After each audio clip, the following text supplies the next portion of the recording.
Alrighty, we're back. Some more Fixmas. Oh god, I'm so excited to build a really awesome factory. Want to get into it. So, day 2 of working on the Fixmas Factory. I'm up early.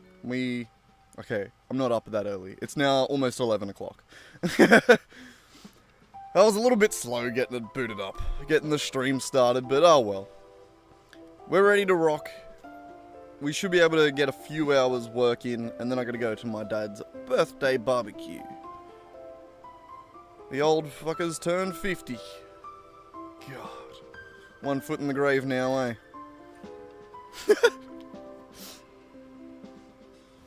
That was his joke. He was the one that said that. Oh, straight up, I just ripped that joke from him. Alright. So this is what we managed to create yesterday, which is pretty cool. I'm liking it. So one of the things that I think I want to do before moving on is I want...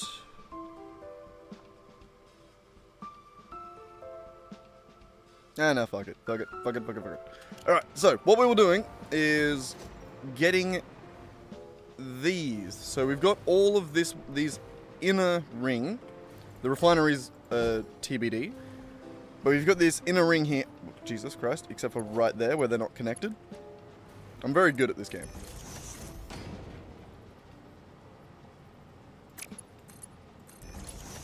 Why didn't that work?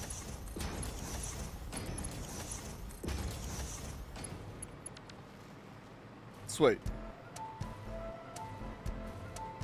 Alright, but either way. We've got the inputs set up underneath there.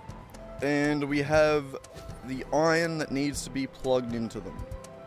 So that's the plan. We've got to get that iron into one of those. Alright. So, like I said yesterday, 2 seconds, let me get it.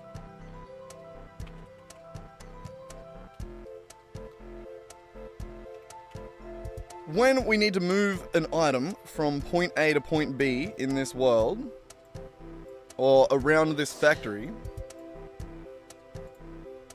we're going to do a wheel of names.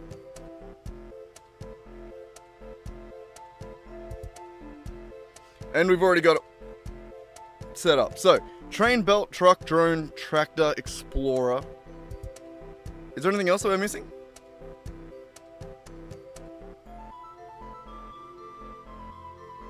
I think that's all the modes of transportation that you can get an item around the place, isn't it? Why am I doubting that all of a sudden?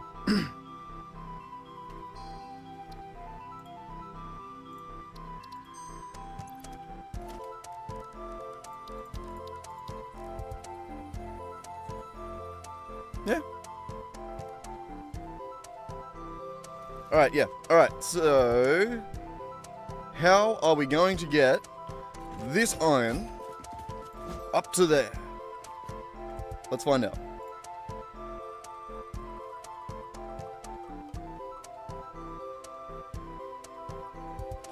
Oh, thank God. Okay, tractors. That's doable. I thought it was going to be drone. Drone would have been difficult, seeing as... Alright, tractor.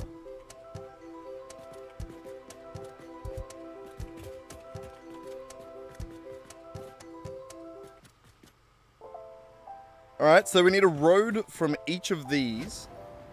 1, 2, 3, and 4 over there.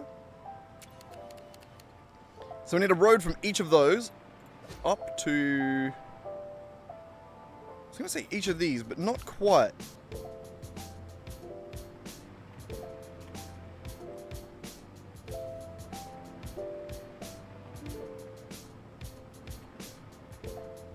I have an idea.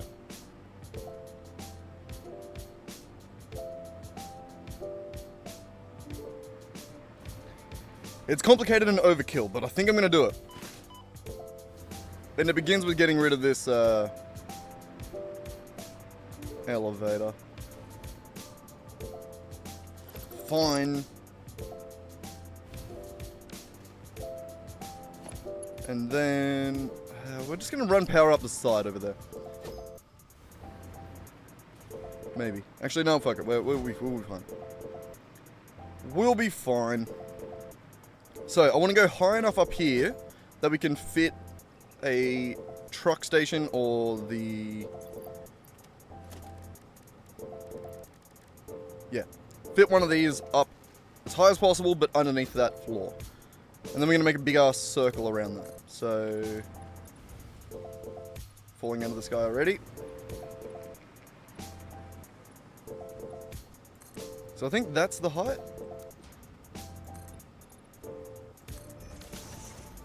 We'll just check.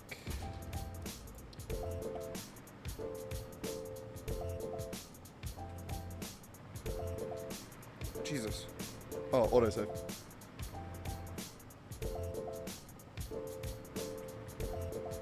We good, computer?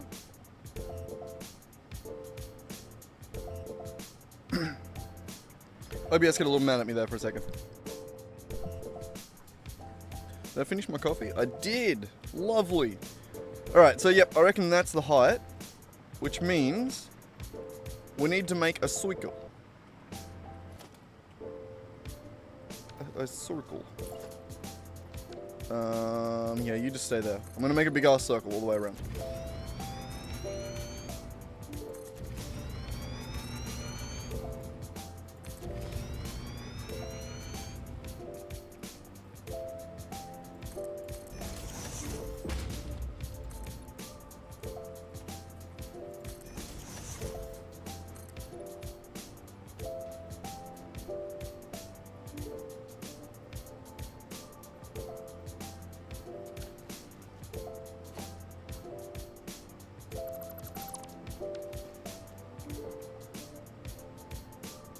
Just to be even more simple, I think I might lower that one a little bit.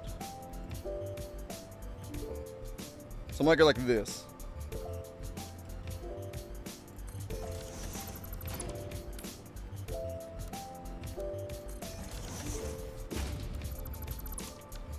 So now when I branch off this one,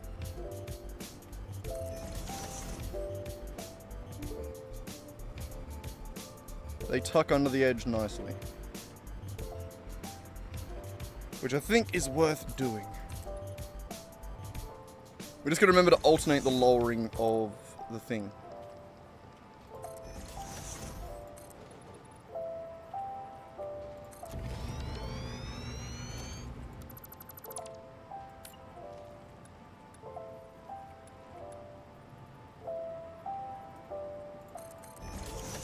So this one won't get lowered.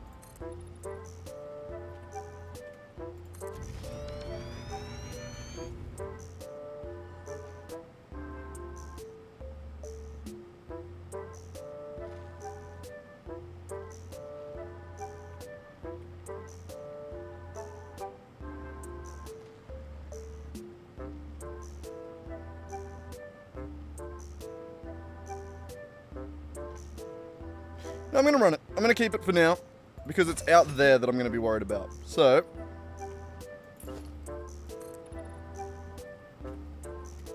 just keep it going. I know it clips at the moment, but we're going to keep going in the way we have because it's, yeah, like I said, it's out there that is going to matter. We only need a road around the outside. The inside we can always modify to look better later. See, because if we go out here now, yeah, if we were to get rid of everything inside here, we would be left with a pretty nice circle. So,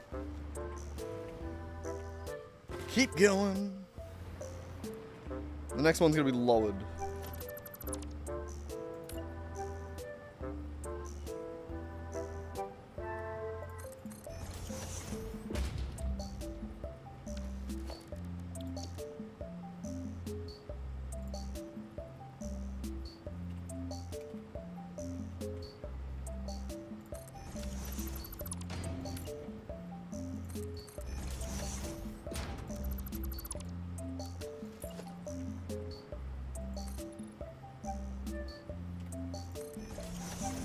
Like that.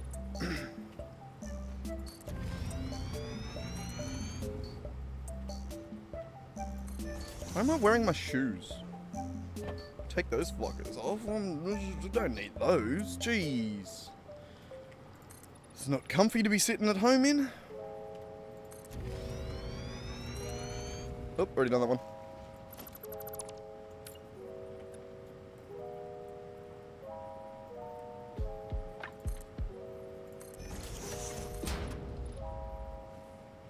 Oh, hang on. Itchy.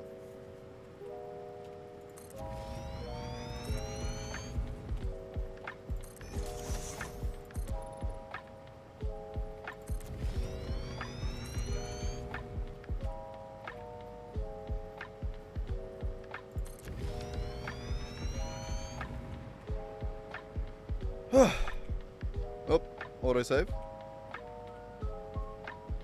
Every time I get the autosave now, I get an encoding overloaded error in OBS. It's very annoying. That last one was the one that got lowered, was it not?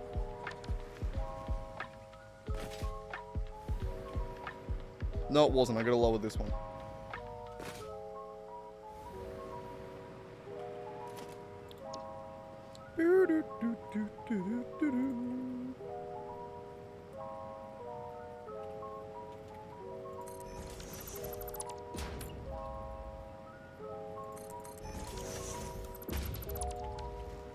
Like that.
Oh my god. Are we getting close yet or what? We're at a point now where the rotation messes up.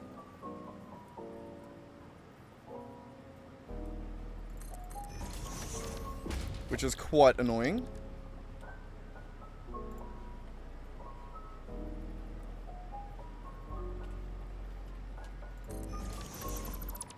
Oh well. It won't take much longer.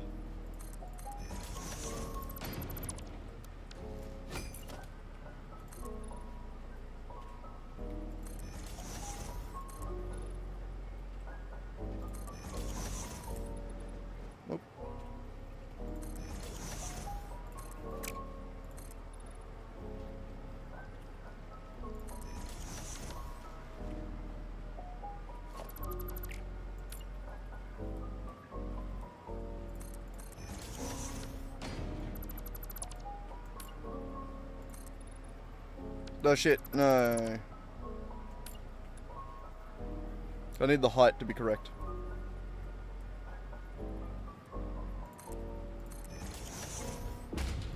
Like that.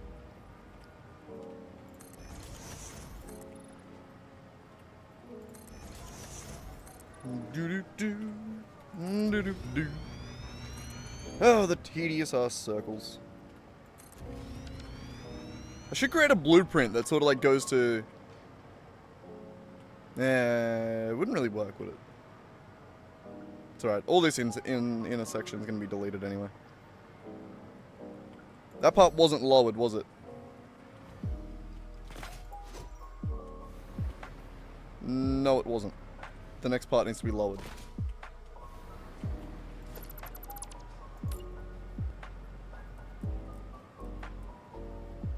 There. And then lower it.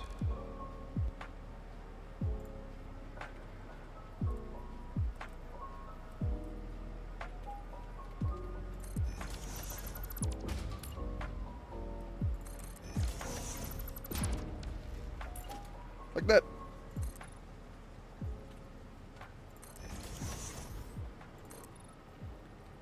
Literally the best, most useful blueprint I've ever made is that pixel lowerer. It's very, very nice. You good? Yep, there. Yo, how you doing, Nick? No, I don't have a way to donate, and you don't need to donate to me, Nick. You're right.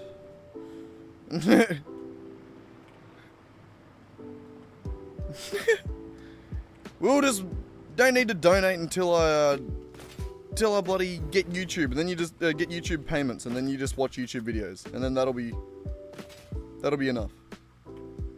But yeah, no, I'm good, man. I'm good. We're back to doing a Fixmas event, which is very exciting. I've been waiting to actually make use of the Fixmas event all year, and now I'm ready. Hang on, you distracted me? That one was down. This one needs to be up. But yeah, no, it's fun. We're gonna make the biggest, bestest Fixmas factory ever. It's gonna be great. We made the plan for it yesterday. This is what it looks like. Somewhere. Here.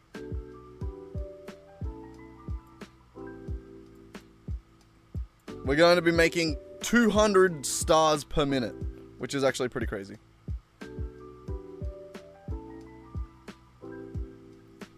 In the process of switching to PC.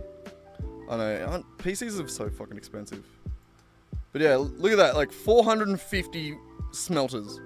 600, 300, 300, 300, 375. The numbers on this are insane. And so far, this is what I've got. We spent about 8 hours working on this yesterday. It took like 3 rebuilds. That's the octagon. The beginning, the first floor, essentially, of the Fixmas factory. And it's gonna be goddamn gorgeous. Gorgeous, I say. But yeah, no, I can't wait. It's good to be able to take advantage of the event. That's what I'm excited about. Just the fact that I got in early enough. I remembered it. The only thing that I reckon that I wish I did, and then we were talking about it yesterday, was I had the thought just a little bit too late that it would have been so sick to have bought a server for like 2 months. Like, this event only runs for 2 months. It's December and January. So, if I was to have bought a server, we could have had like a little community fucking server. We could have done a community Fixmas factory. I'm so mad at myself that I didn't think of it like a week earlier. We didn't have that big of a community, but that would have literally been perfect because we would have only had like 4 or 5 people on the server, and it would have been sick. Like, we could have done. Hopefully hopefully we don't grow too much this year, so that we can do it next year and make the most of it. That'll be sick, I reckon. I was very bad that I didn't think of that. I know, it would have been so good to be able to get everyone in, all the little group we've got. We need a name for the group. Like, I was looking at, I say that like having zero idea of anything we could do, but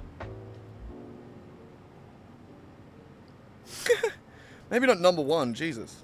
There's already another Kai at number 1, I can't knock him off, he's... He is objectively cooler as well, so, you know, that sucks.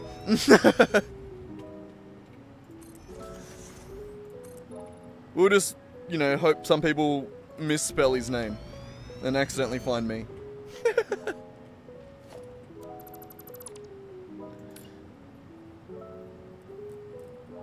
But no, the plan is to sort of capitalize on the Fixmas event so that we can build a cool factory and then hopefully attract a few new viewers. That's the idea.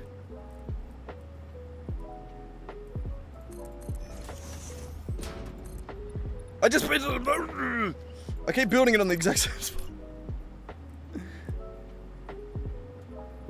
One more, is that it? That's it. Okay, good. God damn it. I kept building it in the wrong spot.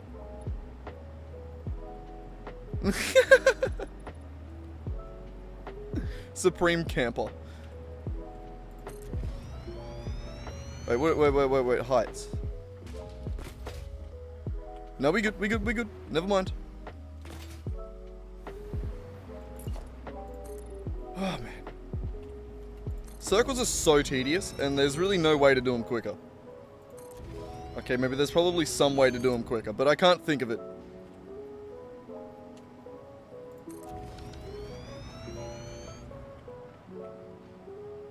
Okay, and then we need to rotate that again. I hate that it just decided, like, halfway around the circle that it's gonna fuck up the rotation now. There, I think. I reckon, hey, chill the fuck out, Nick.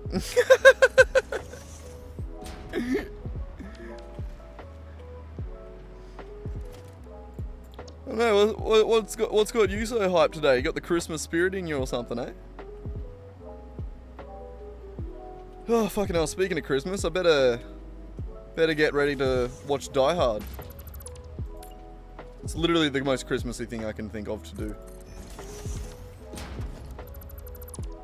Oh, you haven't been here, Nick. Did I tell you that I've been, Oh, never mind. Shit, what did you get as a job? And now I'm mad at you because I still don't have a job. But no, I'm kidding. No, what'd you get?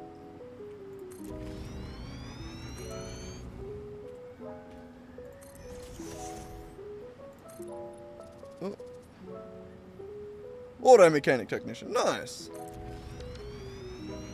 Anywhere specific? You working at like a Mercedes dealership or some shit, or like...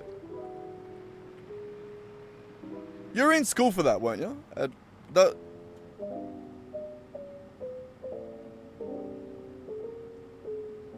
Nice.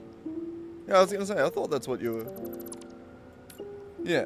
Now, you'd still be in school for it. That'd be like your, Is that a job, or like did you get that as like your apprenticeship kind of thing? With like a job sort of thing at the end of it or something?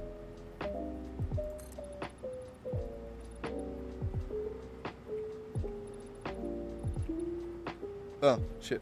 I looked down to read that and it was goddamn stream elements. You bastard.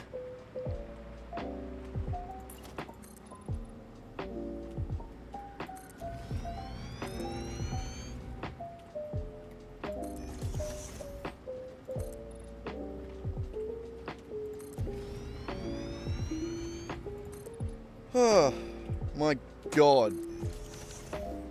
I'm getting dizzy. And that's only kind of a joke. We're nearly there, though.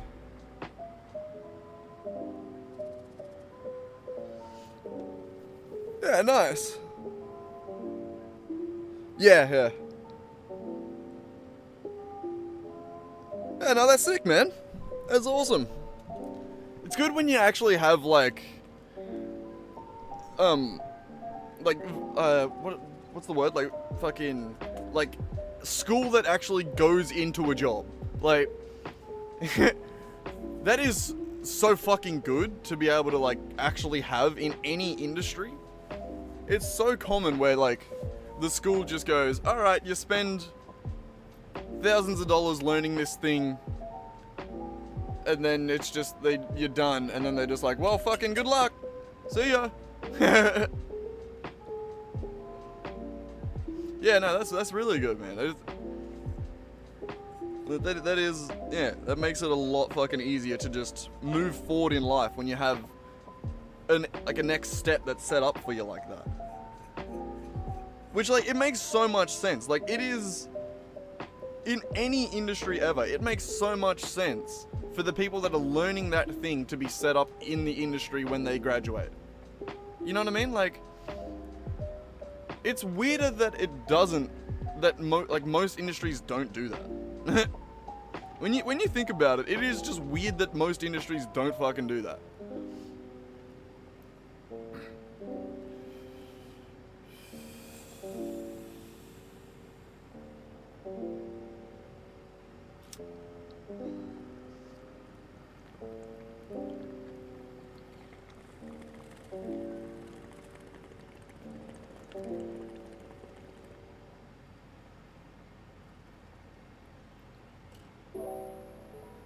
Oh yeah, for sure, man. Like, auto mechanic skills are like very, very fucking good to have. Like, it's one of those things that's just, yeah, it's sick. Yeah.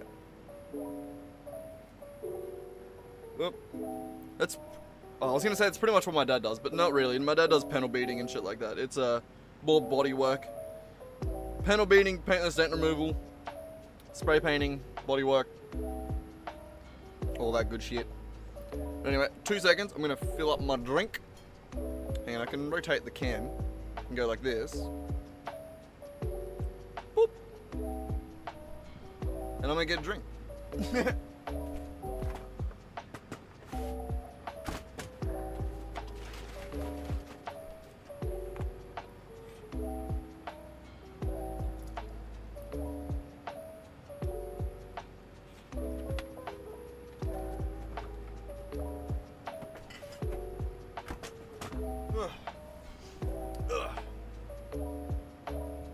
Well, it is, in my dad's case, it is his shop. Like, he owns the shop. Has done for most of my life. He was, one of the early adopters of paintless dent removal, which is, like putting tools in behind the body, like the panels, and like pushing them out, or hot glue tabs and like pulling them out.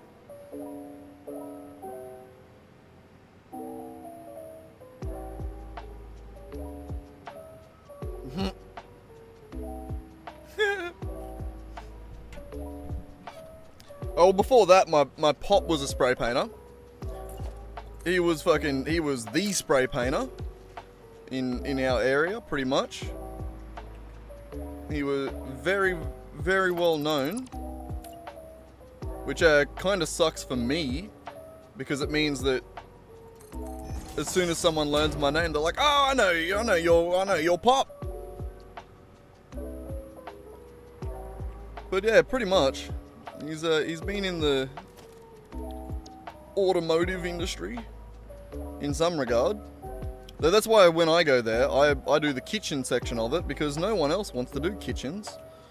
I don't really want to do them either, but they're easy. So I just do that. I could do the car stuff too. Like, I have done. Like, I used to work there a fair bit just because of the fact that I was always suspended from school. So I have probably all the qualifications of like a second, third year apprentice. The only thing that I'm not confident in is like color matching and shit like that. But that's just because I've never learnt it. Like, I don't know how to. I just don't know how to do it. I've never done it. But as far as like actually painting and doing the actual work, yeah, easy.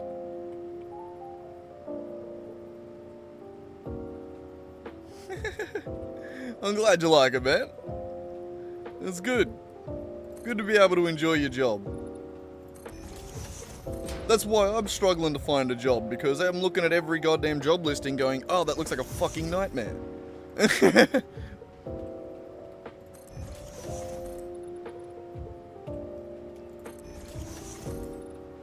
It's actually, look at this shit, ready? Hang on, just place that. Look at this shit. This is the job, like the job board that I've been, or one of the job boards that I've been going through. I'll just go into it, look at all the jobs going in my area, and then I'll read them out to you. I'll just read out all the jobs. Administration clerk at Harvey Norman, already applied for it. That one's too far away. Medical receptionist, can't do it.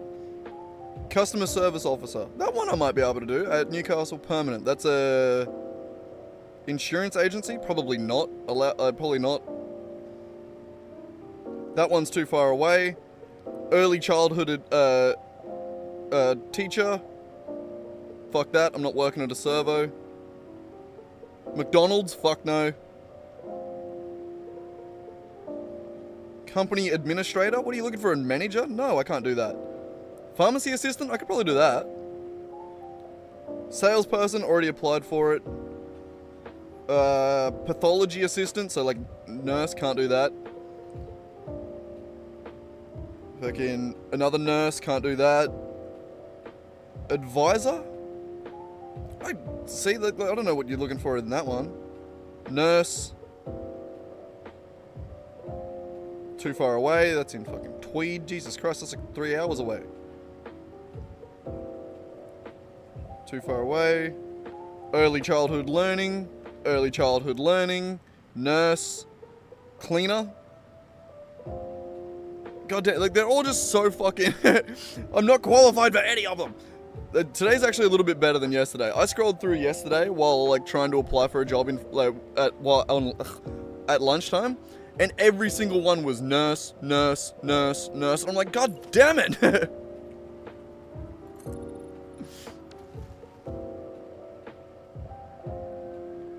Fuck that, man. I don't like. I'm good at talking to people, but it's like I don't want to be doing it all the time. Like, ideally, a job that I would like to get is something that I can just use my brain in. Like, I would love to fucking get like a coding job somewhere.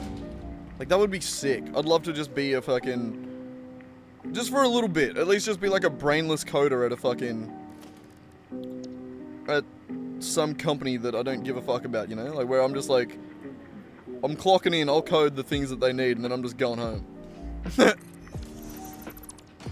Like, I want to do something that actually uses my brain. I'm sick of doing shit that's like me lifting shit, or, you know? That's half the reason that I'm trying to do this YouTube stuff. Because that would be very fun. But also, an extension of that, my life update that I was about to... Look at that circle right there, by the way. Look at that, that's a smooth circle right there.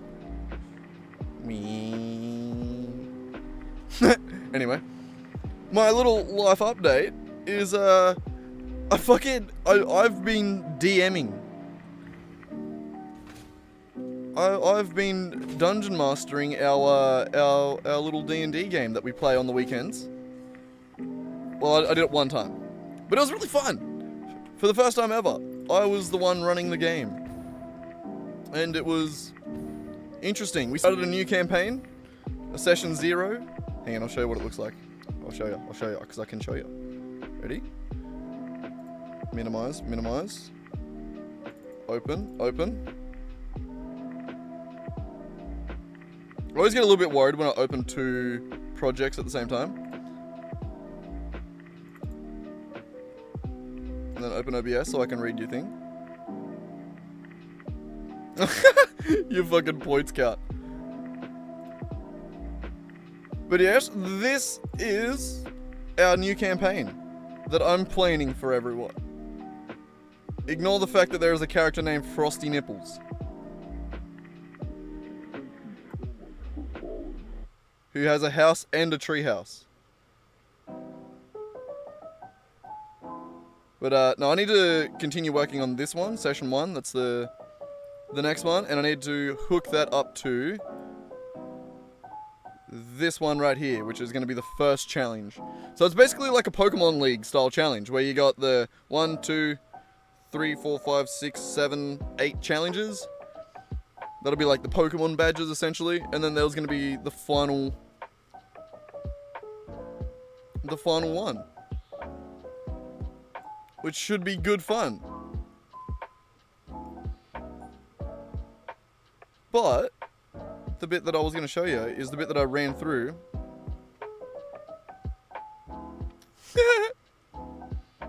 Frosty Nipples is a great character, isn't it?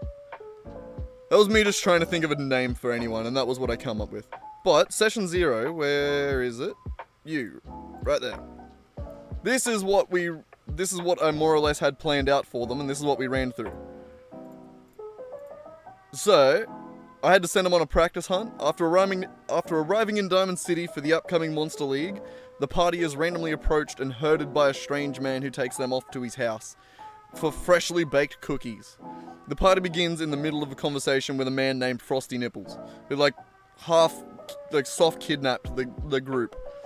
If you're wondering what Frosty Nipples looks like, Basically that.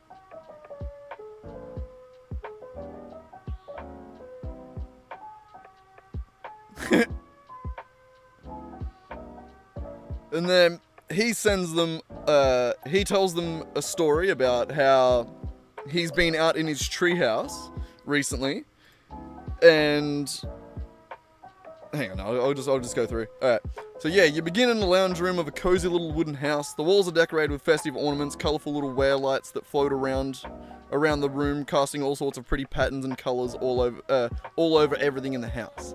The air smells amazing as you sit around a coffee table drinking hot chocolate and eating fresh baked cookies. Yes. Tits! How's it going, nickname? Is that your little... that's not your little brother, is it, Nick? That's a different nickname. It's too many nicknames. It is. Oh, right. It's because... Fucking hell. It's because of the at. The at nickname. It changes the thing. It may or may not be. I claim no ownership, he says. But yeah, so he sends them on a... he sends the party on like an adventure out to his treehouse, which is been overrun by monsters. And the goal is to either go out, retrieve the package that he left there, or just clear the monsters out and then come back. And that is what they do. They have to go track down the forest, or track down the treehouse in the forest. Which, this here, notice how there's like no planning there? That took about an hour, because it's all based on these. So in this book, in this module, I've been DMing for the first time ever, nickname.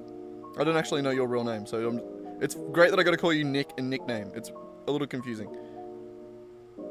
But anyway, that is all based on these tracking mechanics. So there's an entire section of the book that is based on tracking various monsters and locations in bloody a bunch of different... So like tracking through the Arctic, tracking through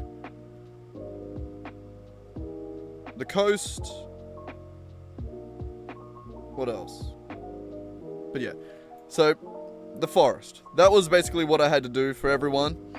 They had to make 3 checks to basically get through and look at it. God, you're not figuring... I don't think you can gift points, Nick. I think that function is broken because of how many points you have.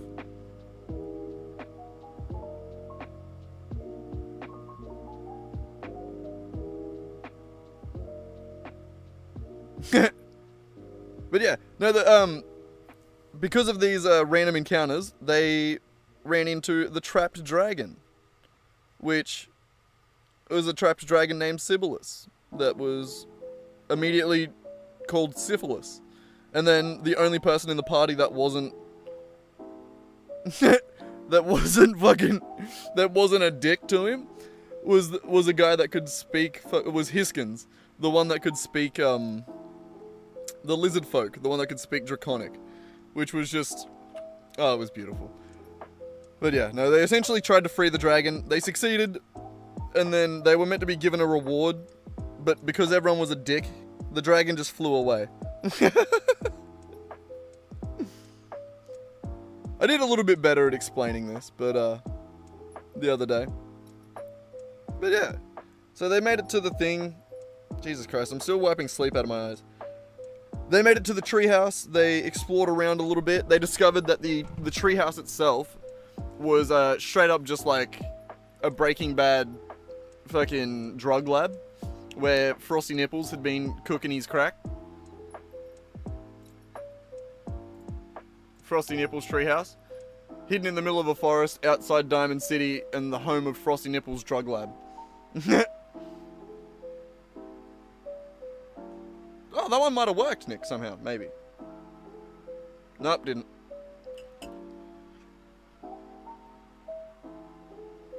This is all level 1 party members so far. This is the first time I've ever DM'd, and it's the beginning of a new campaign.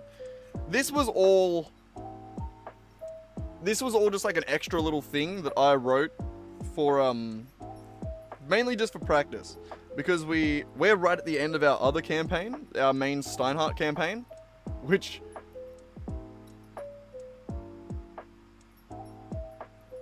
Oh, how do I load another...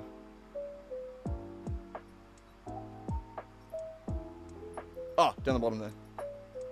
The Steinhardt campaign looks like this.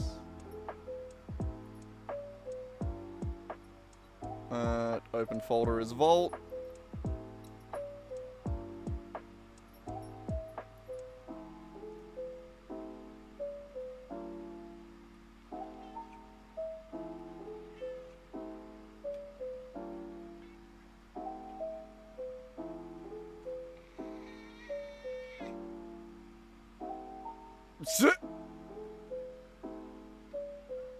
That is the Steinhardt campaign, though none of it's sorted into its groups on here because I've just imported it from my phone. But my god, you can tell we've been running that campaign for a little bit longer. Every one of those nodes is a note that's filled out. All of these session ones, so like the session journals, I've had 17 sessions in it, but every single one of these is like a fully written out note of everything that happened in the session.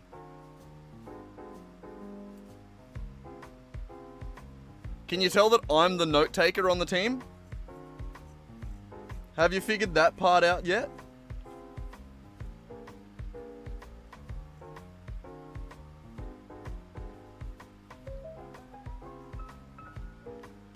Like, even the fucking DM, when we're like, alright, what happened last session? Everyone looks at me. Everyone just goes, yeah, Kai, what happened last session?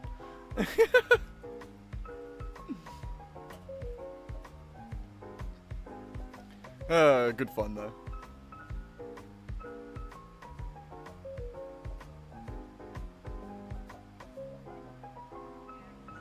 God damn.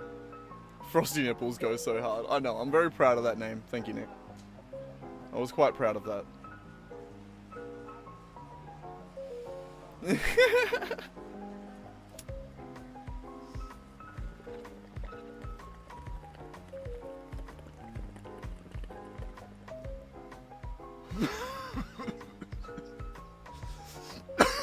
That was shit.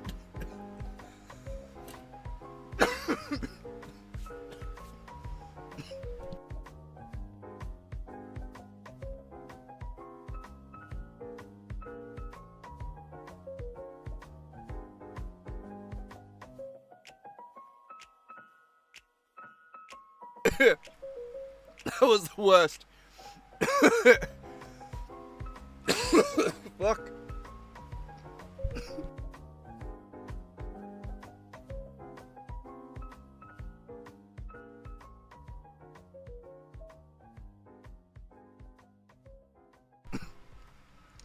Well, that one wasn't great.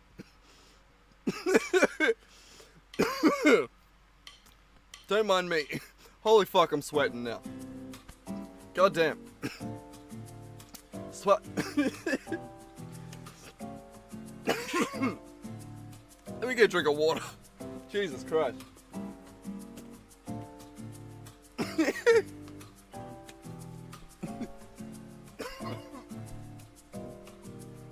This is what I got.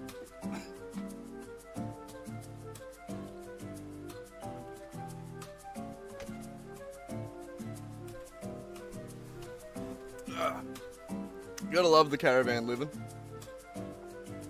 Oh, Jesus Christ. I'm fine. Jesus Christ. Also, I just looked over and noticed the note, rapey out of God. Jesus Christ. There's so much in this campaign. This is a very Cthulhu-esque campaign. So as you can imagine, it gets a little bit weird. Shit. What did you just type, Nick? Or did you delete your message? Nickname. God damn it. It's so annoying. It's very confusing having Nick and nickname in the chat.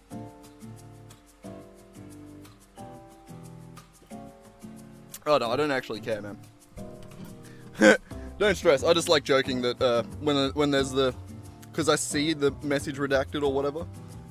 Oh, no, it says retracted, not redacted. I got excited. I thought that was funny.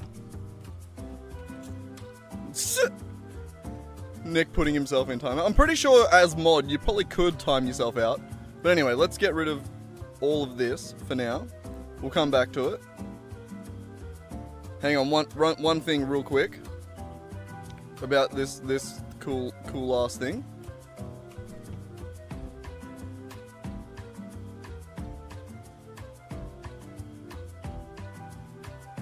One more. Check it. It's the Lottle! What a fucking cool race. We have one of those on the team. His name is... something Izel. I can't remember. But he is very cool. Also, because I'm just showing nickname, hang on, there's one more thing. The core part of this entire campaign, and the reason we're doing it, is there is a custom class called the Tamer. And the Tamer class is a goddamn Pokemon hunter, essentially. This guy's whole thing is that he can catch 6 Pokemon, essentially. So, flourishing a gilded skull snatched from within the folds of a cloak, a dwarf summons a fierce-eyed angel in a flare of blinding radiance. God damn. But yeah, they're very cool, they're very cool. And then you can get cool monsters. Yeah, pocket familiars that you can upgrade over time. You can catch monsters based on their size and their power level, and they like just get added to it. So eventually you can catch huge monsters. Yeah, maximum companion size. So like these are all the monsters. And then there's special monsters based on this book. There's subclasses like Infuser, the different things, Necromancer, and Splicer. There's also another one, a 4th one that we're using that's from the Steinhardt books that I don't think I have access to. Yeah, I don't think I have the Steinhardt books on here at the moment. But there is a 4th subclass. The Splicer is very extensive. The Warlock is very cool. What am I looking for now? I'm looking for the extra monsters. That's what I want to show you.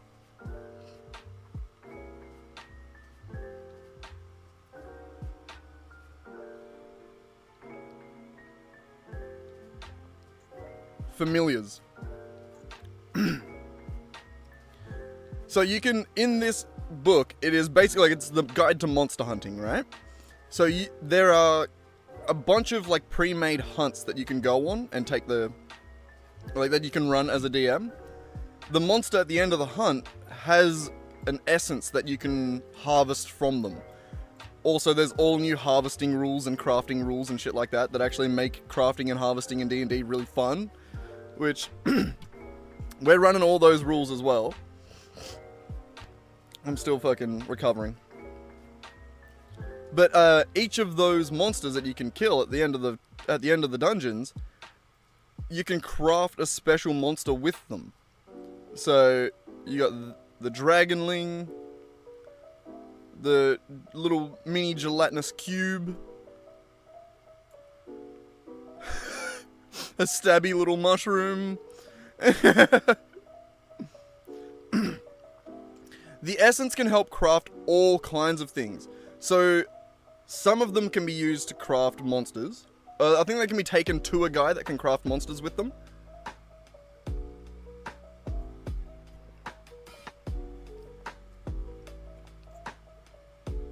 Mecha Kobold,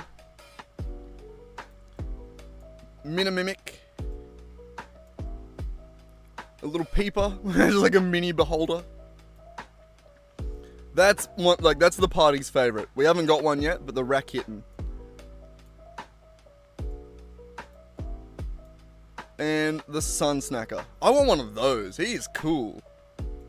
He is so cute. It looks like a Ben 10 monster.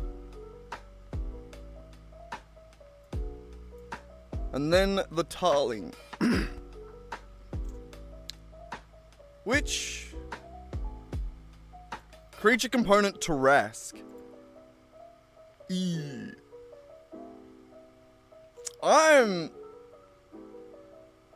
pretty sure Merc actually picked that. I'm just gonna text her real quick. I'm pretty sure I have Merc's number. Just make sure she didn't, Oh yeah, I do. I love how I have her number specifically to text her boyfriend through her sometimes. I have his number too. He's just an idiot that also has 3 phones and doesn't answer on most of them sometimes.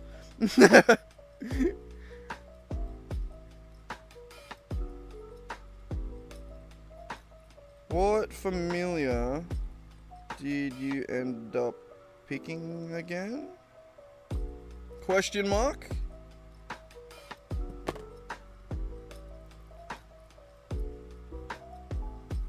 But yeah, there's also another whole other book that has bonus ones. Larson's Crafting Catalog. And these ones have extra familiars. This is where I told people to get their monsters from. The Brain Muncher. Whatever that is. What's that called again? Caprisol. Caprisol. Coatling. That's cool. I want a little coatl. Death Shroud. Dire Bunny. That's what Kyle chose. And we named it Monty. And then he homebrewed that it had eaten the, then we sort of homebrewed that it had eaten the Holy Grail. So his character picked the Hermit background. As part of that background, they, there's like hermit knowledge or something like that. Which is essentially like you and the DM decide what that knowledge would be. And between me and Kyle, we decided that he had like discovered some powerful holy artifact, like the Holy Grail or something like that, which is... And then Monty had eaten it. So, somewhere in his Dire Bunny's stomach is the Holy Grail. And then as a homebrew for that, we made it so that every single time Monty attacks something, there is, he will roll an additional d20, basically a wild magic die. If he rolls a nat 20 or nat 1, I think we ended up deciding on nat 20 because it's just more fun. But, he is going to, if he rolls a nat 20, for the next turn, any attack that he does will deal radiant damage instead. Which is, it sounds very simple. It is just like a background, it is literally just like a background feature. So I didn't want to make it too powerful. So it's essentially wild magic that triggers and gives Monty radiant damage. That happens, yeah, on a nat 20. But it's not on the nat 20 attack. It's on a separate die you roll after the attack. Raki, that is very sweet. I do really quickly want to have a drink again because my throat hurts. Here, hop up here. Hop up on your little perch. No, I'm going this way. No, don't stop pushing your way into my lap. I gotta get up. Alright. 2 seconds. I just want to get another drink again.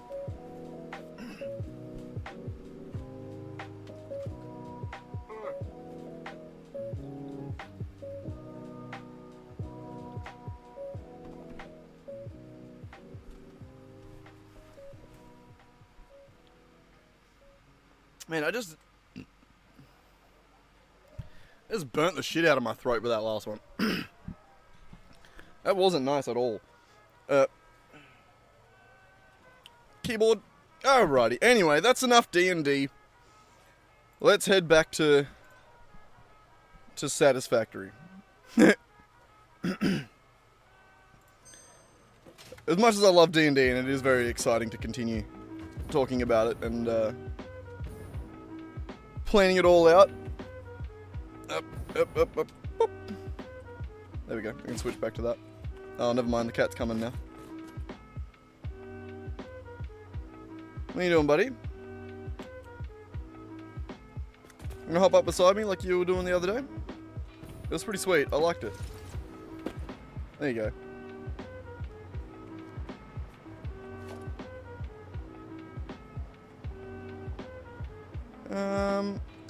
So where do we need this to come to? It needs to go to...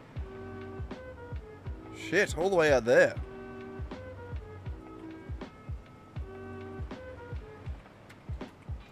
Okay, this circle needs to get a lot larger.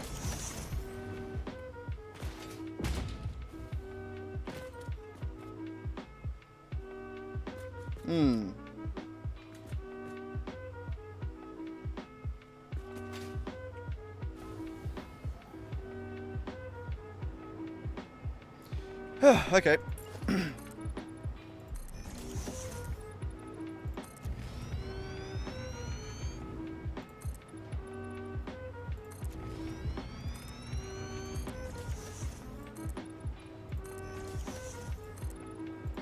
Oh yeah, it's gonna be a big project, this factory.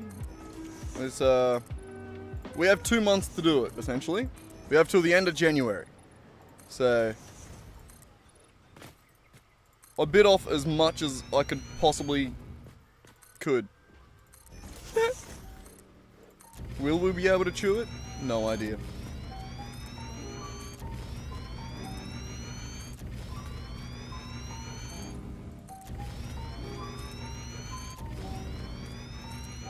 That and one of the rules I set for myself is that anytime we need to transport an item from one place to the other that isn't just like right next to it, we have to spin a wheel and then use whatever transportation method the wheel lands on. And to get the iron up to the top, we have to use tractors. That was what we landed on.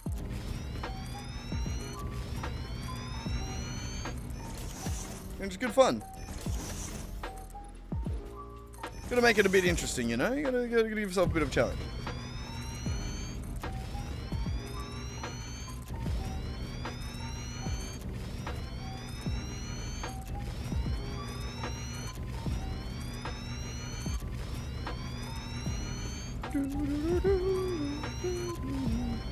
How you doing, buddy?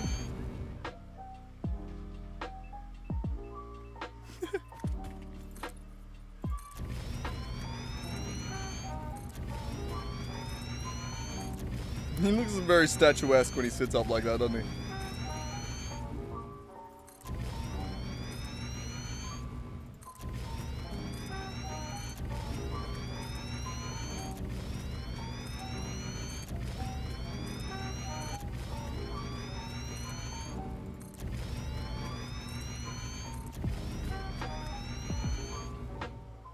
Oh, I noticed that.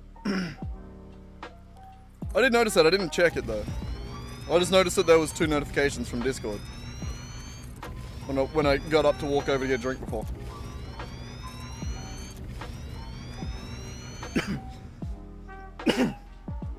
My throat still hurts. Please avoid those rocks. How close do we come? It's really hard to tell from here. Oh, that's actually perfect. Yes, that's perfect.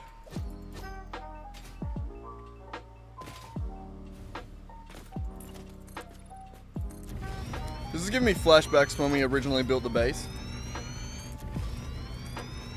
Just circling.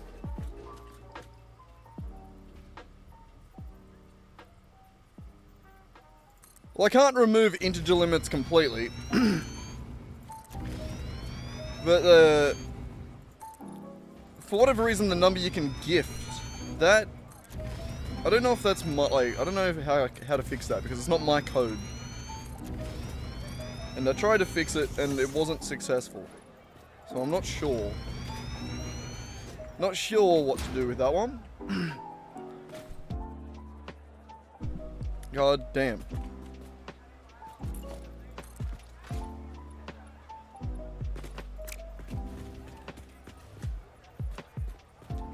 I feel like I should just go like this.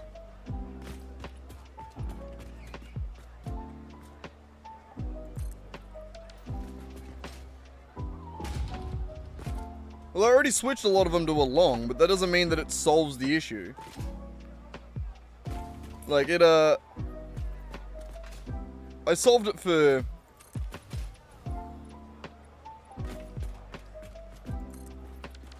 being able to gamble higher amounts, but the gifting was different, and I couldn't figure it out. And when I changed it, it didn't work.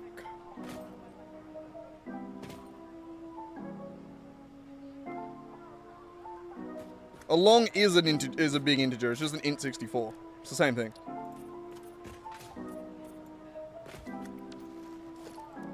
No point in doing that.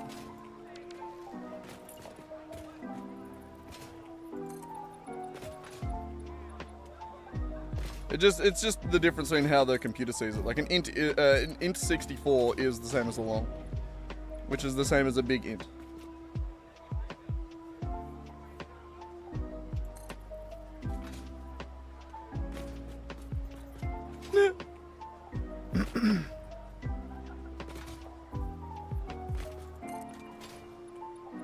Though, to be honest, I'm not too worried about that, because I feel like the actual solution is to just not have channel points go that high. You know? Like, we don't really need them to.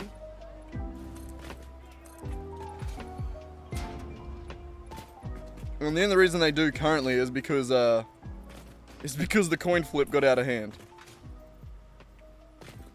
And then because the only thing that the points have anything to do with is the coin flip, and we haven't added another thing, I haven't bothered to correct it. But like, I feel like when we finally integrate the D&D game into the stream, the points currency we might need to actually create more of an economy rather than just like you know, insane amounts.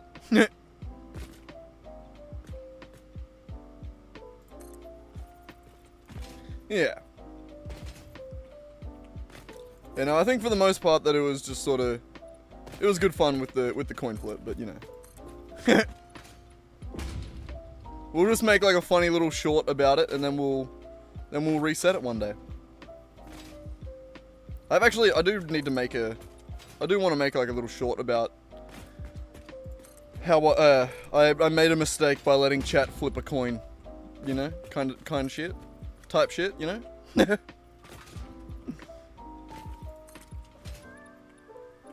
that on top? Is that under? No, that's under. Can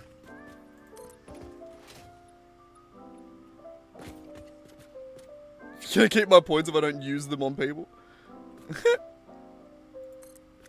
I mean, we'll probably reset it eventually, but, you know, you can keep them for now. I'm not resetting them anytime soon.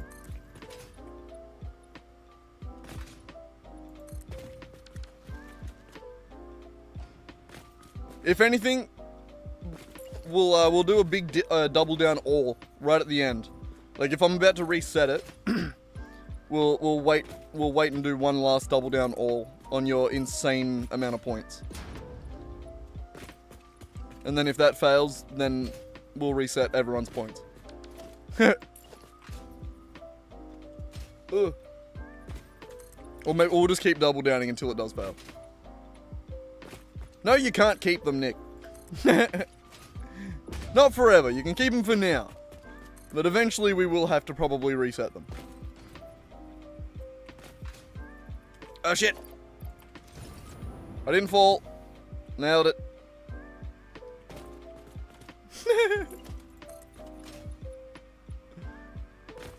See those reflexes though, Nick? Fucking killing it. Didn't touch the ground. It's like 4 hours down the drain. For how much points it is, that sounds insane.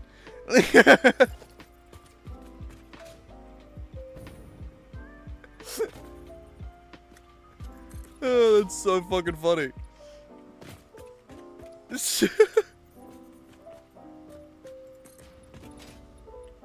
Meanwhile, Nicknames over here just like losing it every time.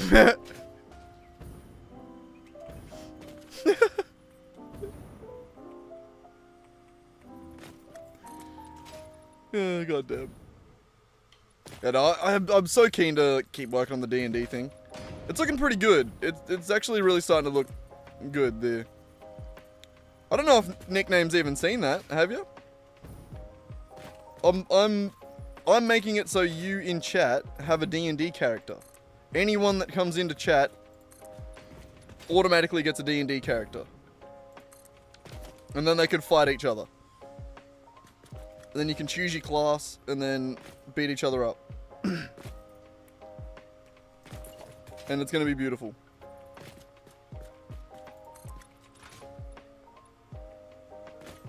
Why? Because it's fucking cool, that's why.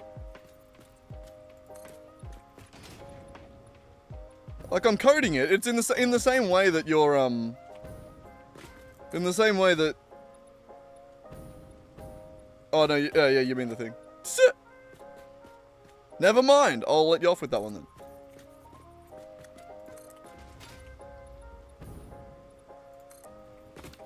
But yeah, no, I'm really happy with the progress of my little D&D auto battler thing that I've been getting happening.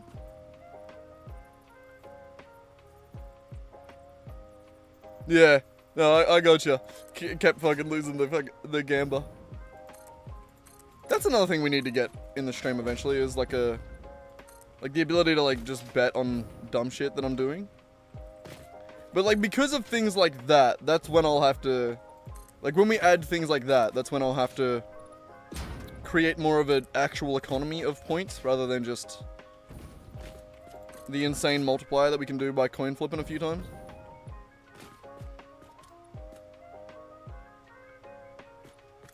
Gamba isn't... I feel like I haven't picked that up from you. I feel like that is just a very Twitch thing to say. You know, I do consume content. Quite a lot of it. I almost exclusively watch YouTube. So, yeah, no, I've definitely been around.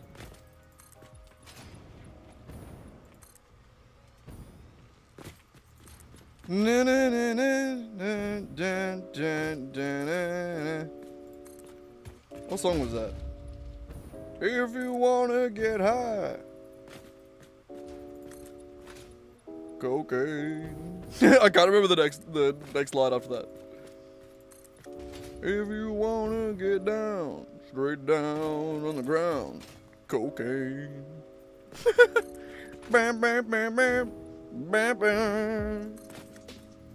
She's alright, she's alright, she's alright. Cocaine. Bam, bam, bam, bam, bam, bam. What a banger. Banger of a song. Please tell me someone in chat knows that song and I'm not just like an insane person. I really hope one of the Nicks know that. If not, Google it. Go find it. I can't remember who sings it.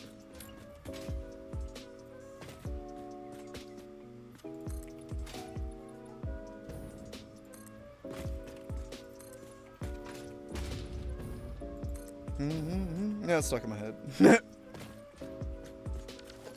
we close yet? Jesus Christ, we've got like another quarter. It goes on forever. Now I'm remembering like when we were doing the main base and doing giant circles, and then I would say shit like, it takes about 1.5 dumb stories per circle. And now I'm remembering the getting to the end of a dumb story, still having half a circle and going, fuck, I need another dumb story. Oh, I got one. I got a dumb story. Speaking of, that's what I was going to say before with Nick becoming an automotive technician. I was a little bit of an automotive technician yesterday. It was good fun. Actually, it wasn't good fun. It was kind of a pain in the ass. It was the reason I woke up early on my day off.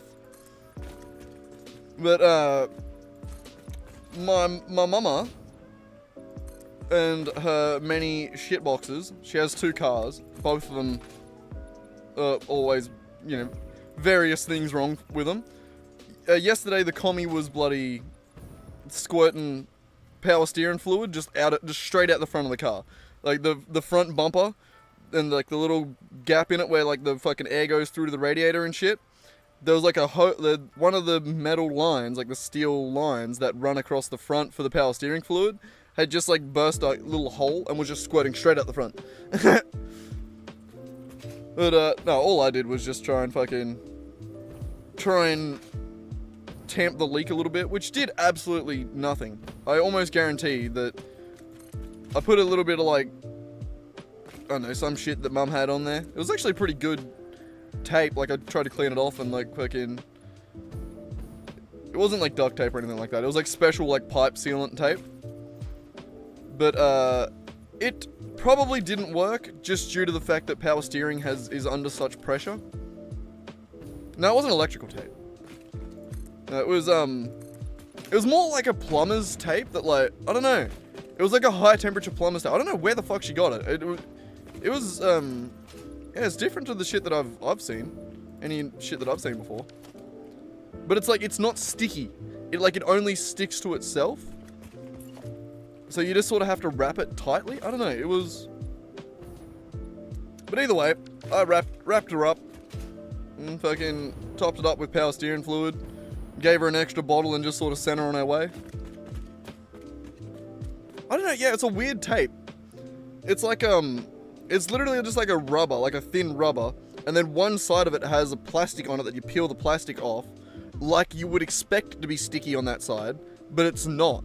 Like, it's only there so that you can wrap it up, like you can roll it up, and it just like sort of, it doesn't stick to itself. Like, it only sticks to itself. I don't know how it works. But it was yeah, pretty tricky shit. But I don't think it done fuck all. Power steering is just under such pressure that I'm pretty sure all that happened was it just turned the spray into a drip instead. You know?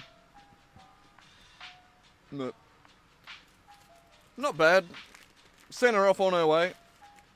And then gave Dad a call and I was like, yo Dad, just out of curiosity, is it, if you were to run your power steering fluid all the way to 0, that's not gonna like cause some sort of like chain reaction that blows up the car, is it? It's just gonna be like you just don't have power steering, right? And he's like, yeah, that should be more or less how it works. I think so. Your power steering pump might start screaming at you because you're not, because you got no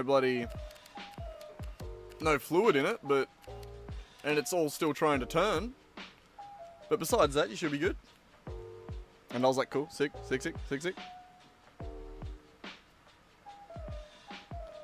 And yeah, so that was the story of how I've kind of fixed Mum's car. She just needs to get a new part for it. I'm pretty sure she already has it. If you were to patch that one, you would need to like, you'd probably be able to do it with that tape. You would just have to put like an extra little metal bracket around it and then a clamp over the top of it so that you could actually hold the pressure.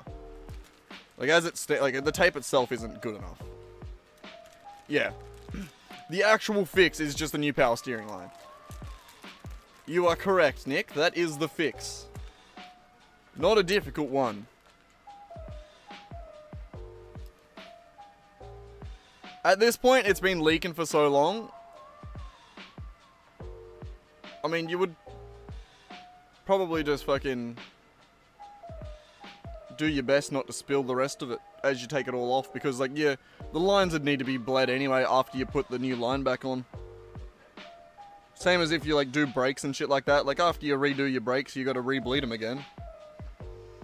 Oh, speaking of, my shitbox, my little car, it shares a master cylinder between the brakes and the clutch, which some fucking genius over at Ford thought was intelligent. It's not. It's really annoying for me because it means that anytime I try and bleed my clutch or my brakes, if I bleed my brakes, then my clutch loses pressure. If I bleed my clutch, then my brakes lose pressure. You gotta do them all at the same fucking time. And you know how hard that is? I'm sure there's some procedure to do it, but I don't know what it is. No one that I know knows how to do it. Even like actual mechanics that I've spoken to are like, I don't fucking know, man. Like, try do this. Try breathe the clutch first and then do the brakes. That's pretty much what we've done, is like, we do the brakes last because I would much rather not have a clutch than not have brakes. But like, either way, in the 10 years that I've had this car, and the like several times that we have had to like re-bleed or like refix some of the parts, I have never been able to have both perfect brakes and a perfect clutch. It's always one kind of soft.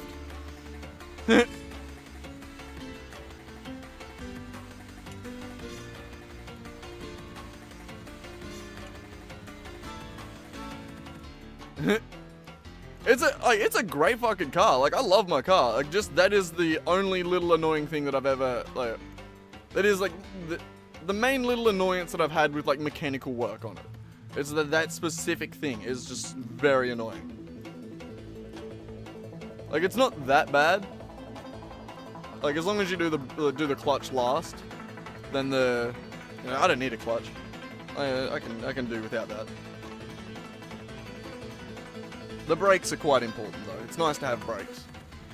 With the clutch, like where my clutch is now, is like I can sort of, when I'm going through town, it'll, like, if I hold the clutch on too much, it starts to disengage, and then I'll have to knock it into neutral, pump the clutch up, and then put the clutch back in, put it back into gear and take off. Which means that basically it's become second nature for me as I'm driving through town to never have my foot on the clutch for more than like 20 seconds or 30 seconds.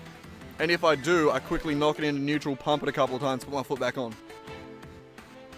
So it's like, it doesn't even bother me. Like, I've become so used to pumping the clutch. That's just how I just do it.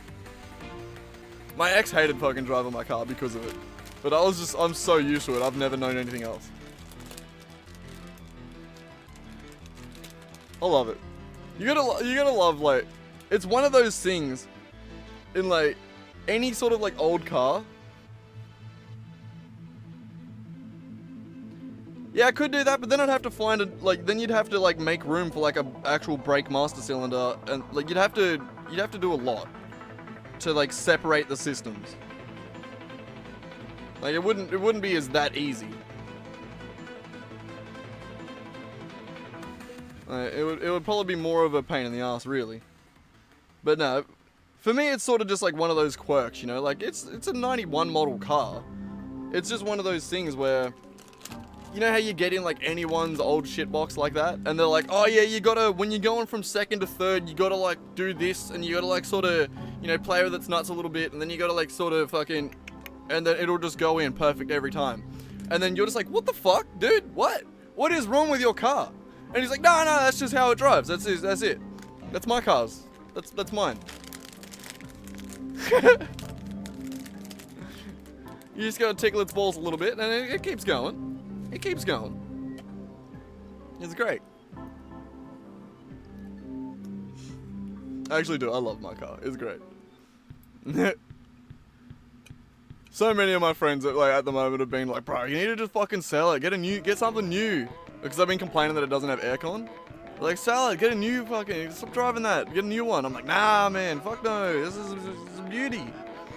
Can't get a better car than this. I feel like even if someone would be like, I will trade you my brand new 2025 fucking, I don't know, like Ford Ranger or like something nice, you know what I mean? Like, I probably don't want a Ford Ranger, but like, even if someone was to like trade me like a brand new nice car that had like all the works, I'd be like, nah, man, this is my car. This is my baby.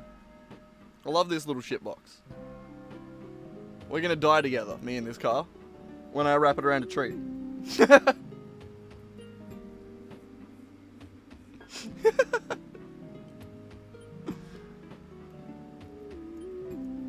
But yeah, no, it's not really a problem. It's more of a quirk.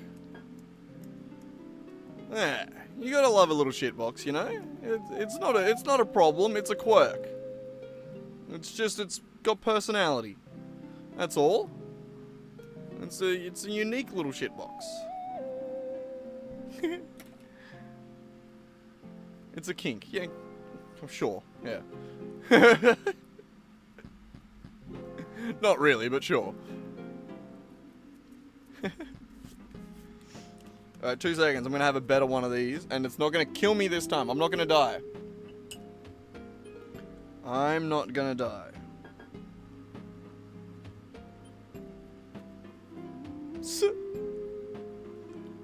Also, I don't know if I have a picture of it. The coolest thing about my car, sorry, I just, like, sort of off topic with, like, the actual mechanics of it. The coolest thing about my car is that when I was building it, I, under the back seat, found, like, a tiny little plastic lizard. Like, you know those, like, little toys that you can get for, like, kids and shit like that? But, tiny little lizard toy that I moved from under the back seat and put on my dashboard. Like, put, like, in sort of where, like, your speedo is, in behind your steering wheel, you know? Like, where there's, like, a little... There's, like, sort of... In my car, there's, like, a little bench, essentially. Like, there's a little shelf there where you wouldn't want to actually put anything there, but, like, the lizard itself is tiny. That lizard has slid back and forth across my dashboard that many times. It weighs, like, less than a gram, and it has started to wear tracks into my dashboard. into the plastic of the dashboard. It has just done that many laps back and forth that it is slowly starting to, like, wear marks into my dashboard. Over, like, 10 years.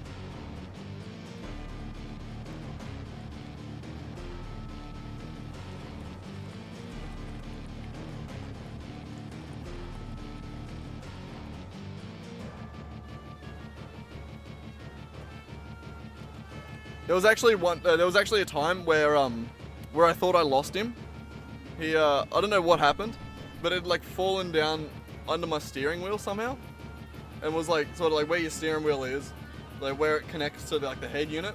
It had fallen down in there.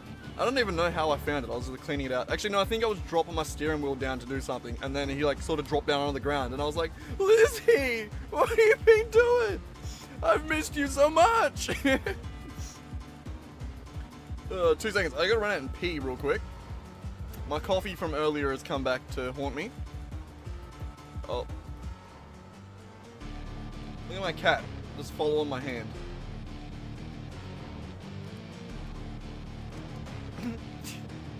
You're a pain in the ass, you are. Anyway, I gotta get pee, buddy. Give me 2 seconds. Oh. I gotta put my shoes on. I need a pair of thongs. And then some slides as well, to match my G-string, you know? Where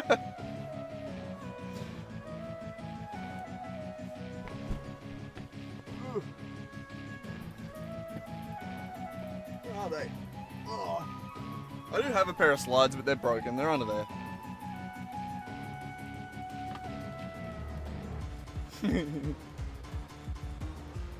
And the joke was, Nick, that in America you call a thong... your G-string is a thong. In Australia, thongs are just like fucking... What do you call them? Flip-flops. That's it. Flipper-floppers. But I do it differently. I buy my G-string and thongs in like a 2-pack. So I get like a green G-string and green thongs all in one go. Anyway, I gotta get pissed.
just sound, Hokey?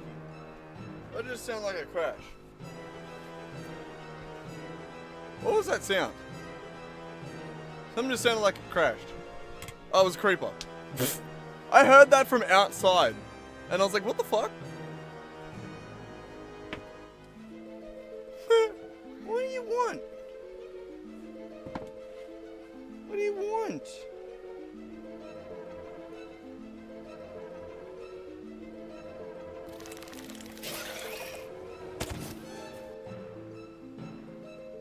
Come on, hop up then.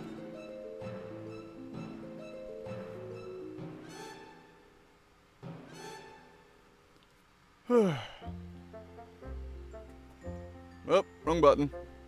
Wrong button.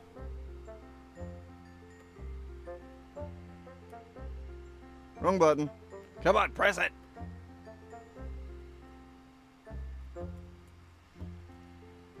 Found it. Ah! What are you doing, you little shit?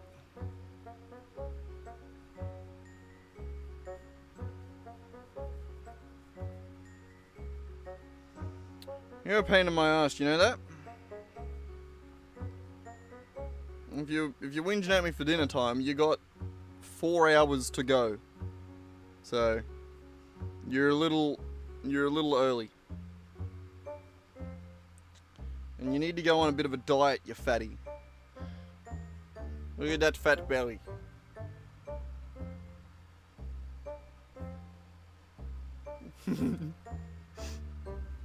Big fatty, aren't ya? It's because you don't get out and you get any exercise. Alright, hop up on your thing. Hop up on your little perch. You got it? No? Foot slipped off. There you go. Ah. Alrighty. Back to what we were doing, Racky. Here, we can switch to that camera so they can see you. Can they see you? There he is. God. It's hard to make him out. He's too bloody dark and that camera sucks. Alright, so we now have a giant circle underneath here. We need to turn that giant circle into a giant road. And it's going to be on here.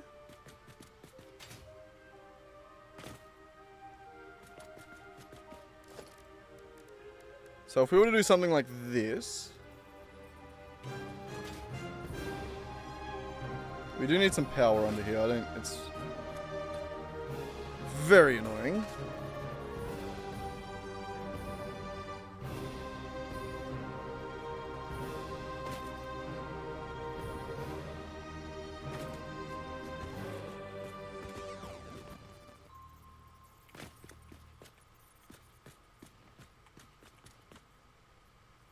Yeah, I reckon we do that on all 4 corners of the circle, you know? How corners have circles, circles have corners. It's mostly the other way around, right? Corners have circles.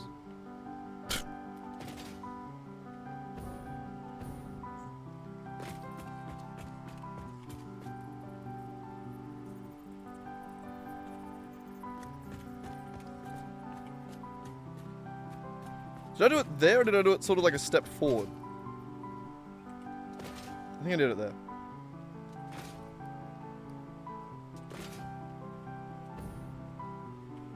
No, that's good.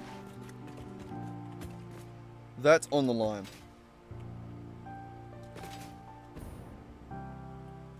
On the line. Boop.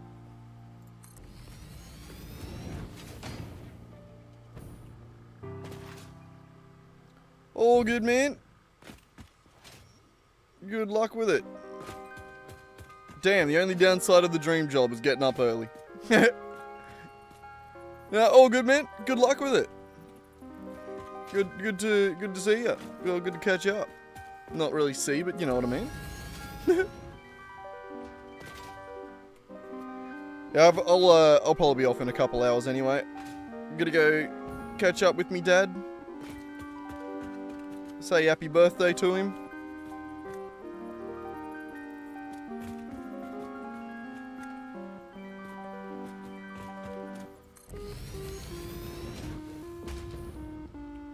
Okay.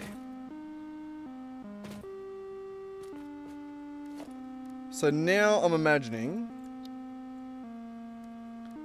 a road that goes something like this. Oh, Jesus Christ.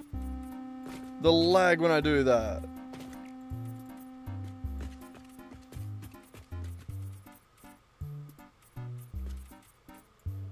Well, I should have made the...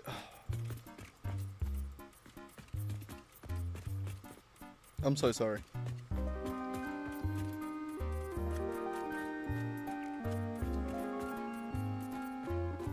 Oh, Jesus Christ. Mostly to myself.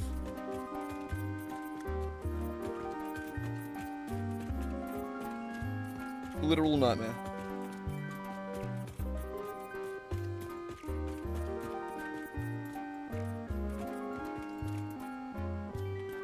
I think it needs to be wider on the inside as well. God damn it.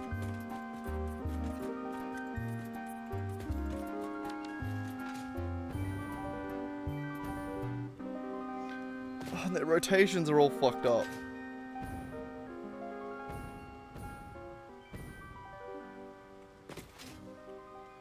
Oh, well. This is gonna suck. At least give me something to hover with. It's not gonna be worth even hovering because we're gonna get rid of the entire internal area in a second. Never mind. All right, we just go with this and then we put up with the lag for a second.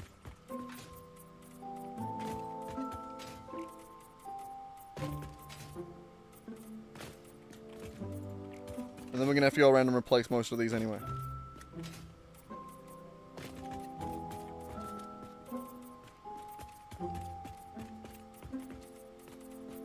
Nightmare, nightmare, nightmare.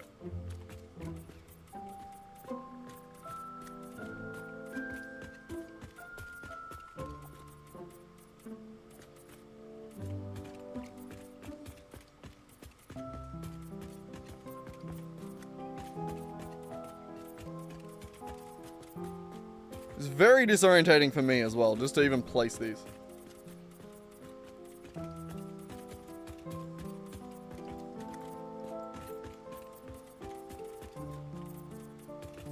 Jesus Christ. It's actually making me feel sick.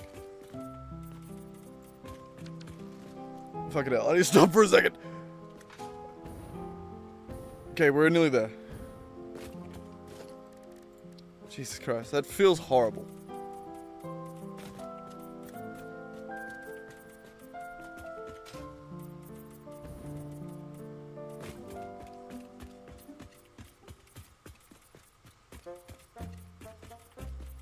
This is what happens when you don't asynchronously update GPU information. Every time it has to send a message to the GPU, it has to stall the entire game. And then because I'm recording as well, it takes a second for that GPU to receive the message. So you just get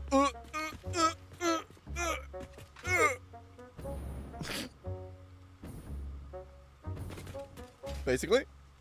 And that's how that works. Science.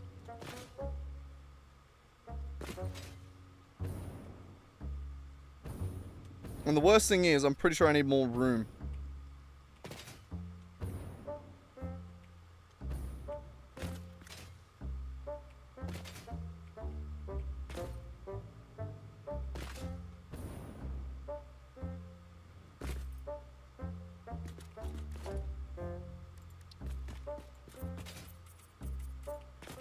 One more lap.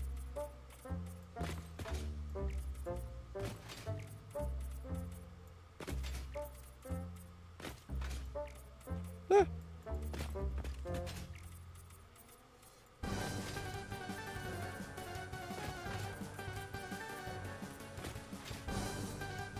Damn it.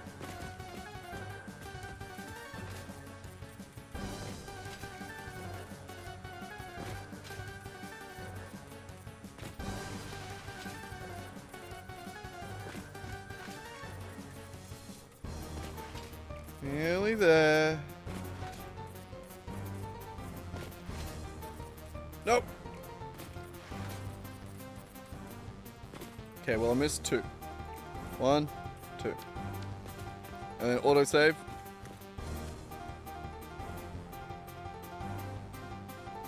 Okay.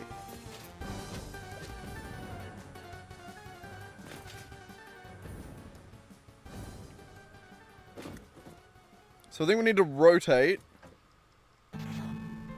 a lot of floor. For instance, all of those need to be rotated.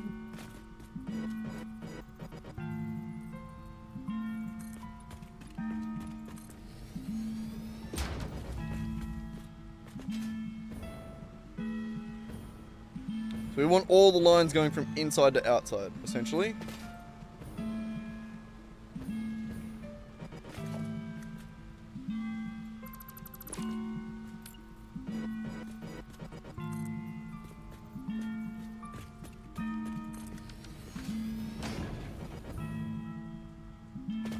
Like that. Tedious, but it'll be worth it. Otherwise, it'll look like shit when you go over it.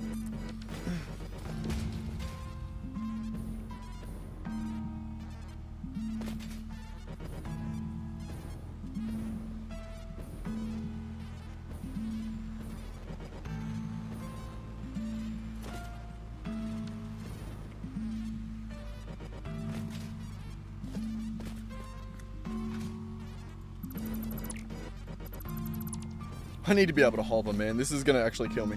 Alright. Power, where are you? I didn't want to run power on top of this because we're gonna get rid of it at some point, but...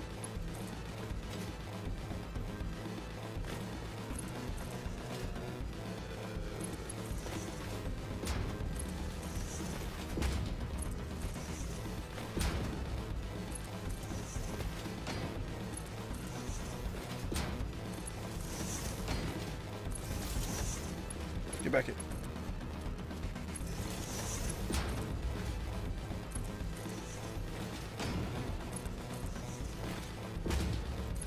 Anyone else feel like when they do the circle, they end up doing like 500 degrees, you know? Feels like it just goes too far around. Not that that makes logical sense, but you know what I mean. Oh my god, I can fly. That feels so much better.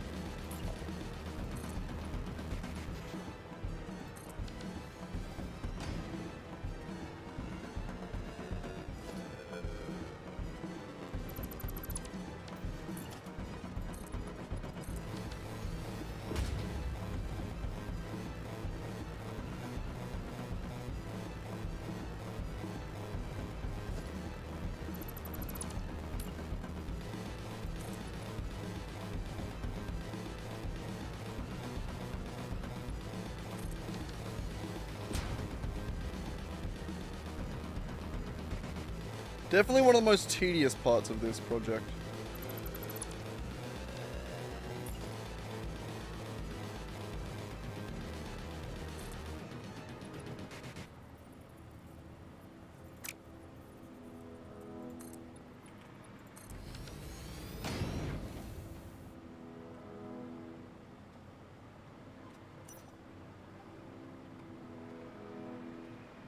Like, it's not even that easy to see. It's like, it's quite subtle. It's just, once you notice it, it's very annoying.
It's mostly the wrong way, isn't it? feel like most of like, almost look like an insane person on stream. No one can even see what I'm looking at. But they're the wrong way.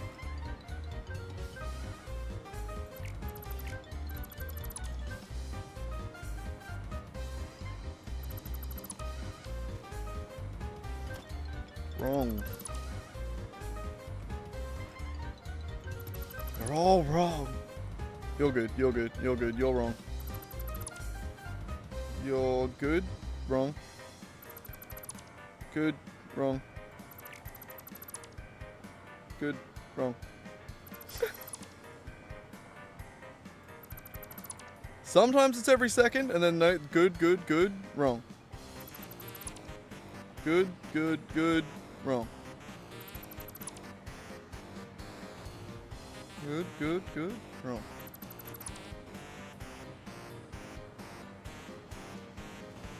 Why? Why would you give these orientations? Why wouldn't you make them four-way symmetrical? Oh, it's actually like the biggest fucking troll by Coffee Stain. Giving these stupid goddamn textures a rotation.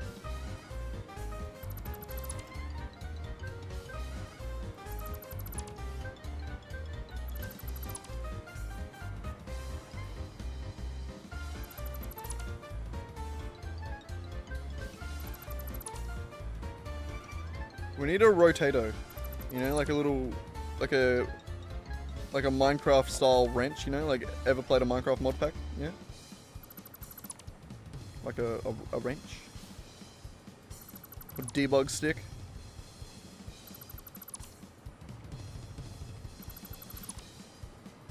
This is riveting content, isn't it?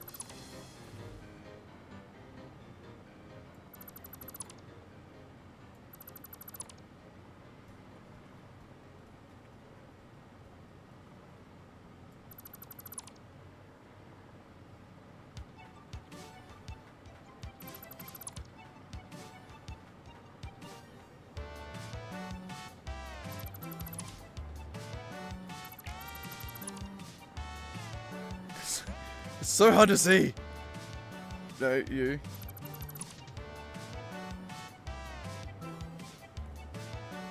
Yep, good. Good, no.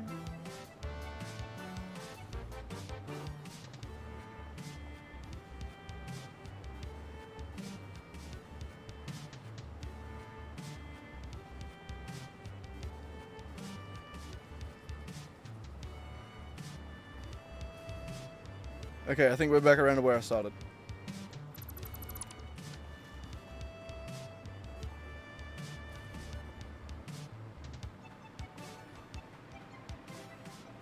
Yep, alright.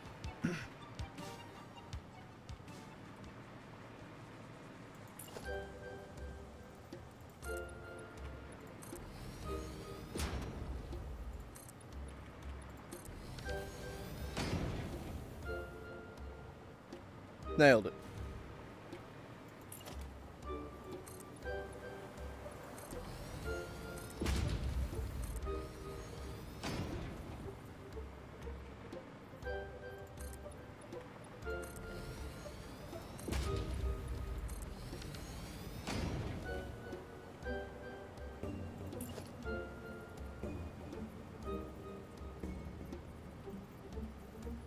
No, rotate.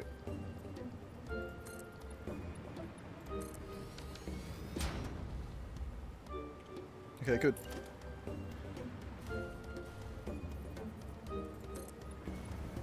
It's so hard to see the line when it's before you place it.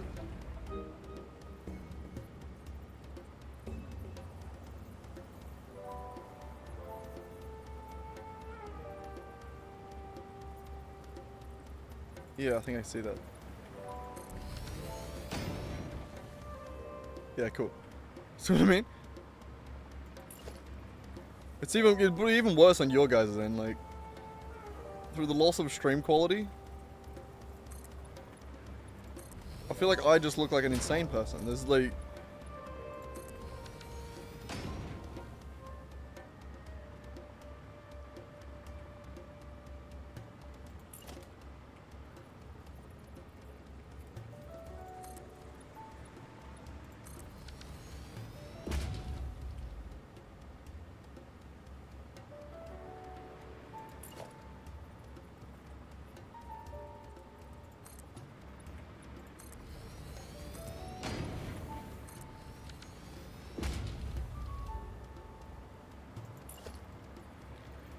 Oh, just had the thought, I wonder what the plan is for tomorrow.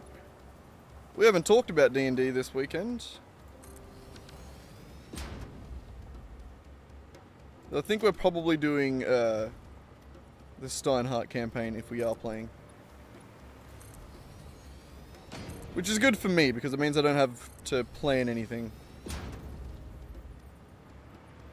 Besides everything I already have planned for what I want to do in the character. In my character.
Oh, we're getting there.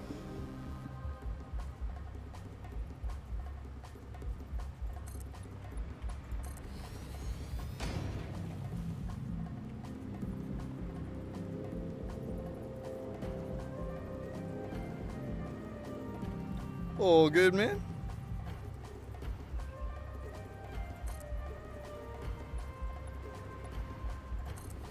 Oh, I did that the wrong way. No, I didn't. We're going back around, and I don't know if you can see on stream, but all these panels have a line going down the middle. And they were rotated just sort of like if all random and shit. I can switch to the other camera, the cat's not there. So I had to go around and get the ones that are rotated the wrong way, and now I'm rotating them the right way. Which is incredibly hard to see, and it's very annoying.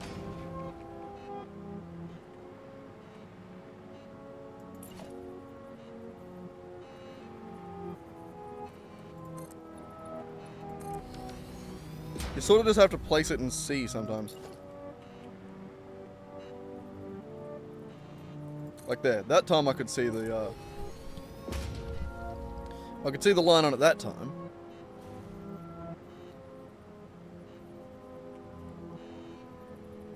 I don't think I can see that there. Yep, good.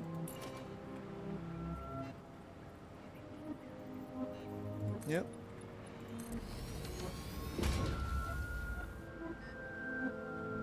Yeah, so very annoying it is, but you know, this factory has to be perfect, so little things like this, we're gonna have to go back and fix. Otherwise they'll bother the shit out of us. Or me. I mean, yesterday we built that top floor 3 times. That was an 8-hour stream to place those 100 machines or whatever it is. We placed them a couple times. I had to get them in the perfect spot.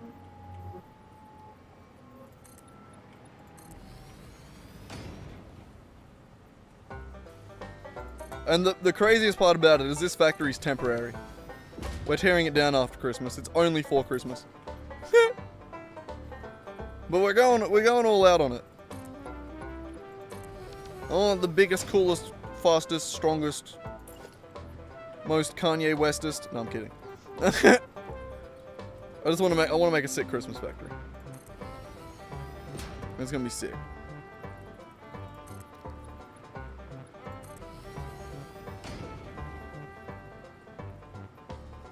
I mean, I could keep it for next Christmas, but I think it's gonna use that much power, and I'm sort of allocating a lot of resources to it. That I might want those resources back after Christmas to do other things.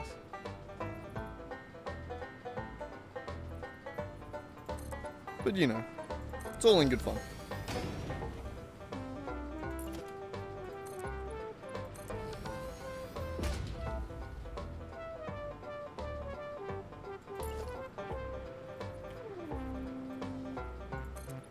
You're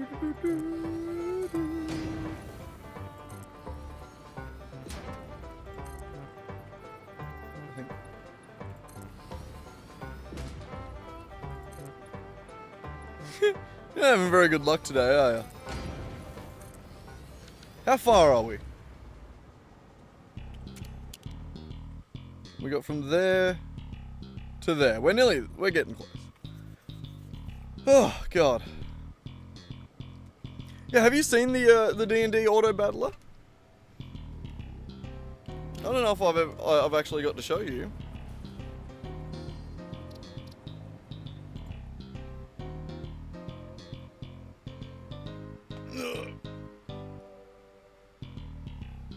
I'm having another Billy. And I'll bring it up, I'll show you. Because it's going to be for,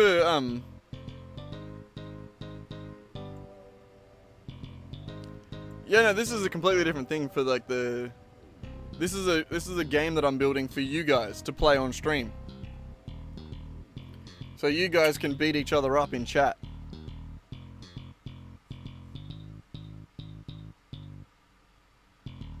So like just right now, you having typed in chat should have created, well, I mean like it hasn't now because I haven't got it turned on. But that would, you would have created a basic D&D character, which is equivalent to like a commoner, essentially. You could then type in like ! choose class and then pick your class. You would then be able to go ! fight Haramoto Kido, and then your character would fight his character. That's the goal. Also, I've turned my camera off, right? Shit. Yeah, that's good. Give it a second, it is loading.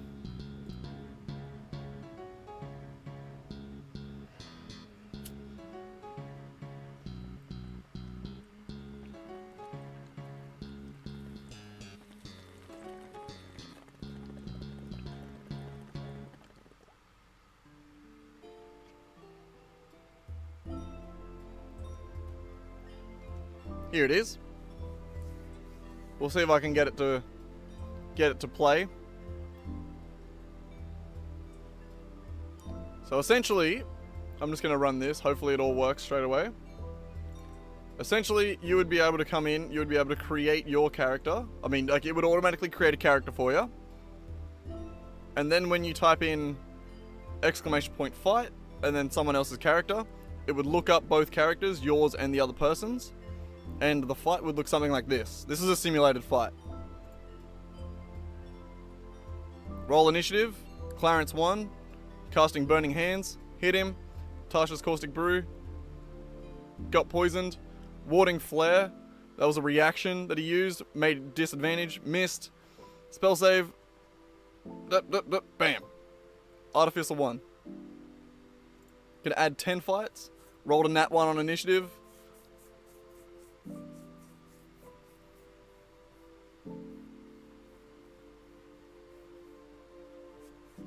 Oh, it's so cool. This is all just like the beginning of it. Like most of these spells haven't been set up yet. They don't have like the proper effects or the sound effects. There is sounds that go to it.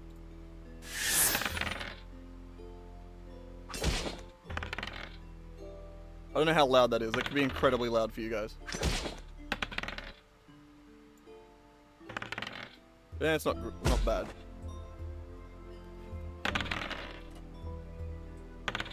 But yeah, this eventually will be incorporated into stream.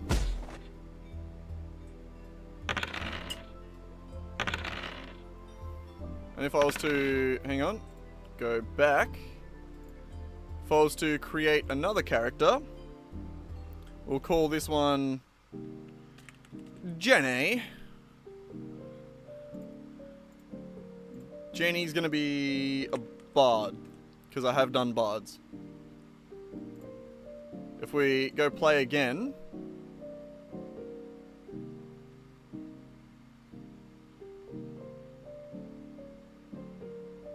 we can add a test character. New character sheet created for Jenny. Use set class to set your class, blah blah blah blah blah blah. And then it found Bob's character sheet because Bob already has a character and he's an artificer. If we set class, no, if we just fight, Jenny hasn't set her class yet. Alright, so if we fight, Jenny's just a dude. Oh, it didn't work, it broke! Shocking Grasp. I guess the spell Shocking Grasp doesn't work. See, there's a lot of testing to be done still. We'll go again. See if that go again. Don't do the Shocking Grasp spell. Just do any other spell and we're good.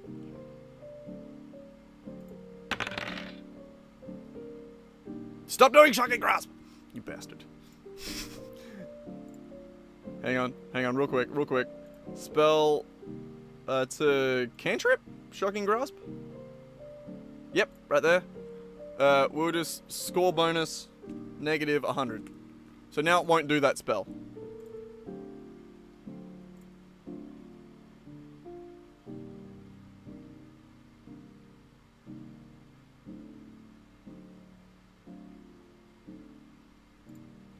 Every action and everything that it can do is based on like how well that spell or attack scores against everything else it can do. So if you add a big ass negative number to the score, then it scores really shit compared to everything else. So now I should be able to add that fight back in again, and he won't do Shocking Grasp. Yeah, he hits with a mace instead.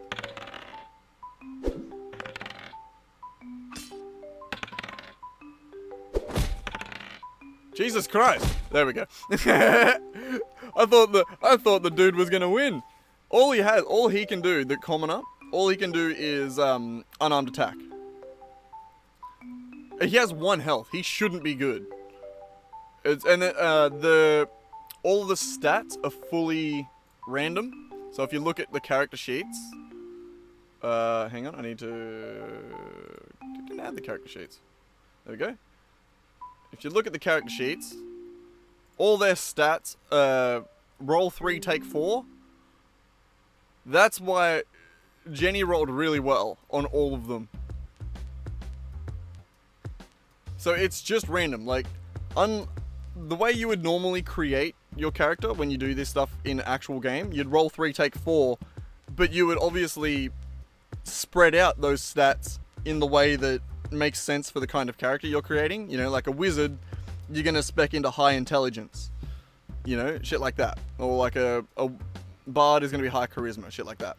This is all random. Like, it didn't spec into anything specific. Like, it randomizes all stats across the board. So you could be a barbarian with really shit strength. In this case, Jenny got a +3 to wisdom off the bat.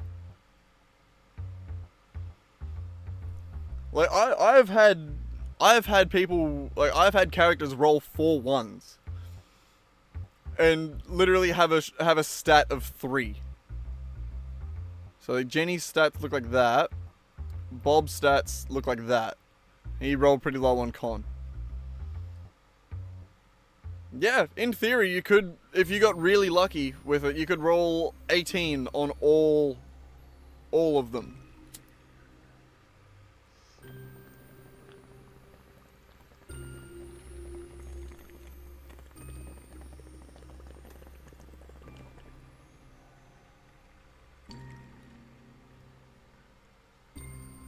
You would have to get very, very lucky, though.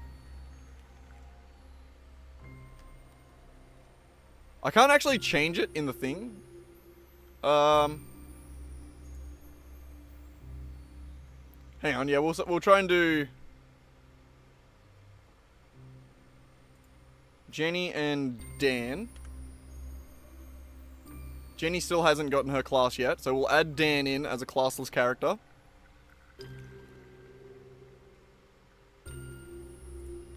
Add Dan.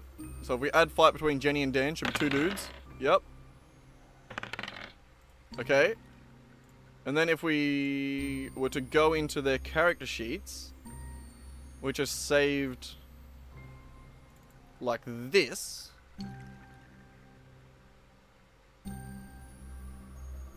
I could go into their stats. Strength 18. Dex, oh, 18.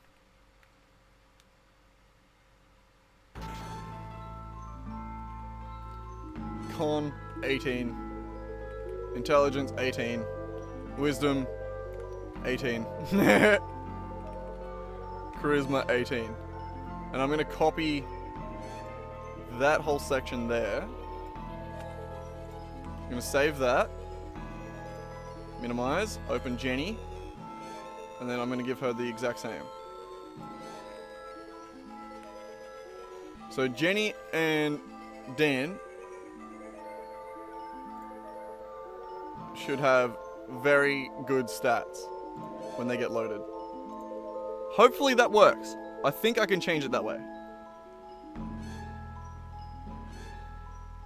So if I now press play, if I add their characters, we find their character sheets, if we look at their stats, 18s across the board on Dan, 18s across the board on Jenny. Righto. It does work. Yep, it does. So now let's see what a fight as unarmed characters look like. They're probably never going to roll high enough to hit the other person. Miss. Oh, hit. There we go. Never mind.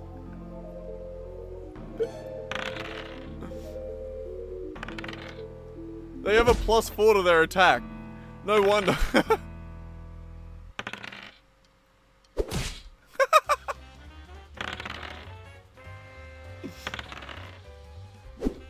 I thought they wouldn't be able to hit each other, but turns out they're really good at hitting each other.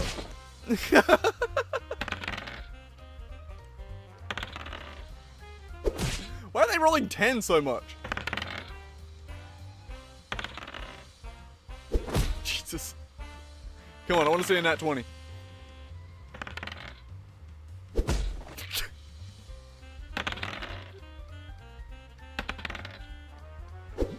Oh, miss. Miss. Hit.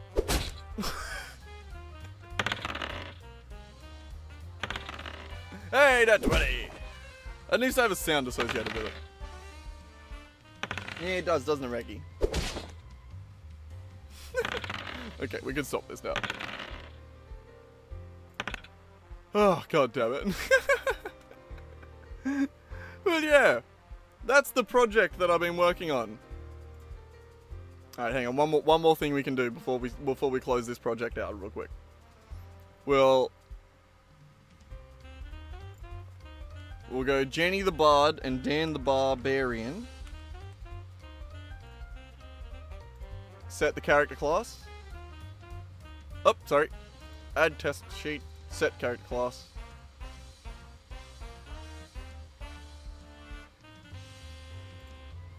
Okay. Now they're max stats. Barbarian versus max stat Bard. It didn't work. How did that work? I have recently adapted a lot of shit.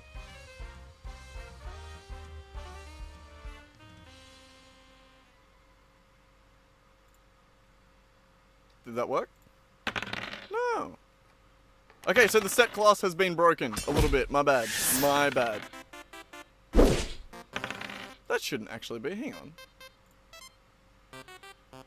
Oh, I swear I was testing it. I tested this. 2 seconds.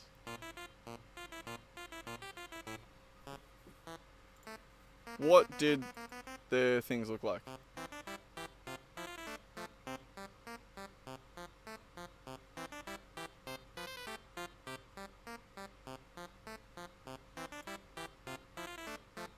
Yeah, they should be working. Oh, their class type never got changed.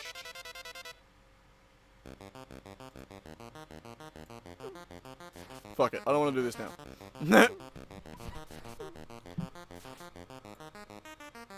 I don't want to do that now. But yeah. Anyway. That's weird. Yeah, it's fine, I'll save. But yeah, a future project, or a current project that I'm working on for for the stream where you guys will be able to beat each other up, and it'll be great. It'll be wonderful. I don't think I have anything else open. I think I'm good. Alright. Back to making these straight.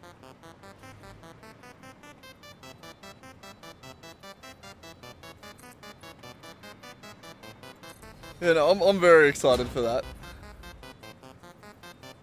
I love that, you know, being a coder means that I can create unique things for stream, you know?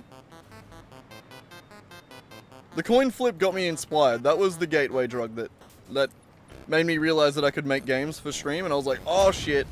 And then I started making the auto battler, which was going to be just like a simple little thing. And the simple little thing kind of accidentally turned into, let's code all of D&D 5e. So scope creep kind of hit me like a truck on that one.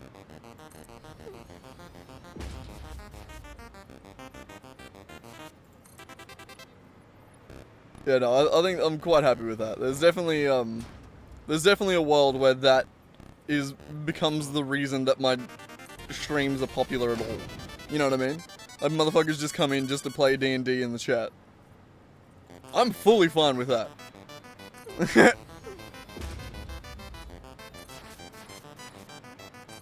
Like, in the same way that, like, the amount of entertainment you guys get from just flipping the coin. You know, like, it's so, the D&D thing is just that, but so much cooler and so much better. Like, you're gonna get experience points for, like, every fight you win. So, to be able to level up your characters, you're going to have to fight each other. I have the potential to add, like, a shop into chat as well, where, like, every stream, the items reset and get changed, so that, like, people are incentivized to drop into, like, each different chat to, like, get new unique items. Like, I could do so much with that. Like, the core concept can be expanded so far to just be a thing that exists in chat all the time. To the point where, like, I might end up just going live and not being here at all, just so that the D&D game can continue running. You know what I mean? Like, I mean, the max stat chance, like, that's already a thing. Look up the chances of rolling... What would be the chances of rolling 6 on a dice?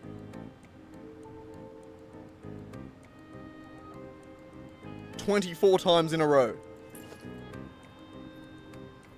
Rolling 6 on a d6 24 times in a row. So what's 1 in 6 to the power of 20?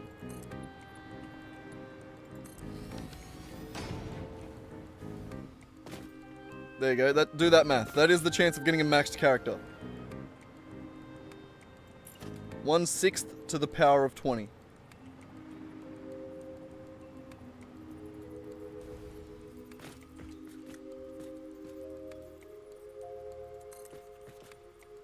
But, like, I already have ideas for, like, a tiny chance that when you level up as a character, you could, you might get a multi-class.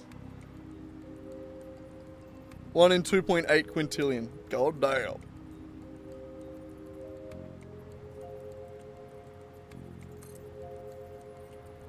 I mean, that makes sense. You're not meant to get a max stat character.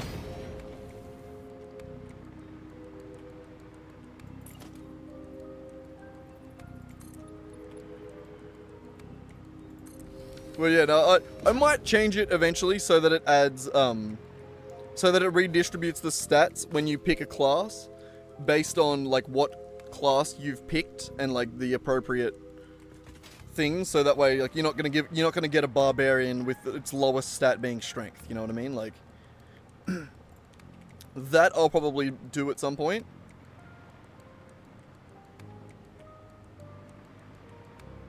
Okay, well, we got around the circle. Now, I want to split this up into 2 lanes. And then we need to have, like, little offshoots in here so that not everything that drives past here goes into that. If that makes sense. Not customizer, we want patterns. And we'll go the dotted line.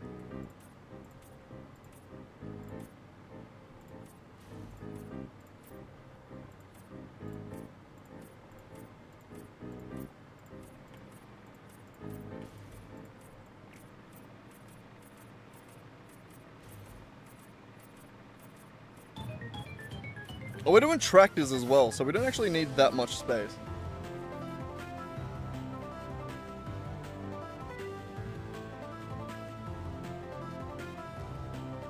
I mean, there's a lot of cool things we can do. Like, the struggle so far is just getting the core mechanics sorted out. I still haven't finished implementing all of the level. I've done all level 1 spells. I've done all of the cantrips. I'm now slowly chipping through all of the level 1 features, and I'm stuck on clerics, which is why the last thing that you've seen there was a cleric of a light domain cleric. That was where warding flare that I'd recently been testing. I had to do a lot of work to reconfigure reactions to get that work. Oh yeah, don't worry, man. I got so many ideas for that and cool shit we can do. Do you reckon that's enough room?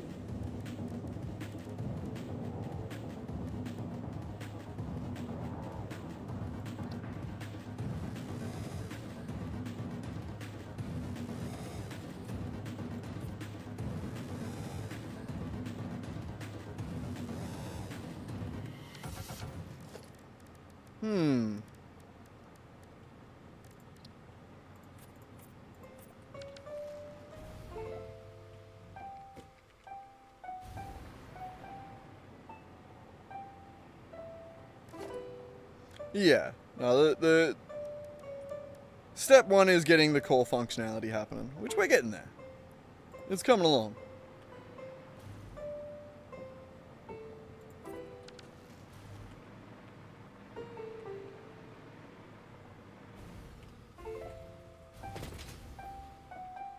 Nope, fuck.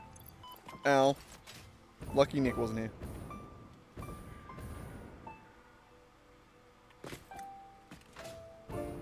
What do we reckon?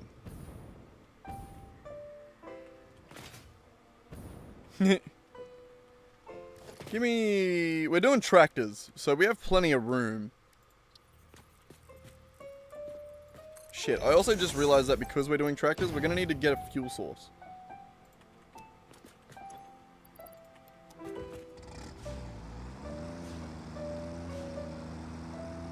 So we have plenty of room driving that way.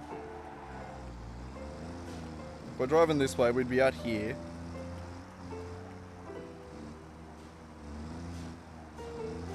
Do you reckon that's too close?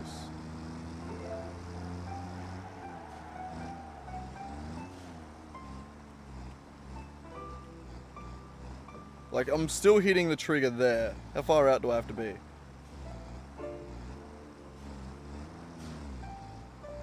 It'll be like there.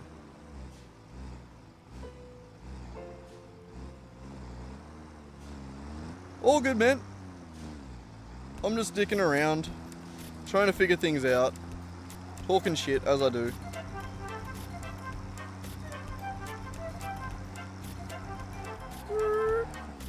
Now I'm just having fun driving the tractor.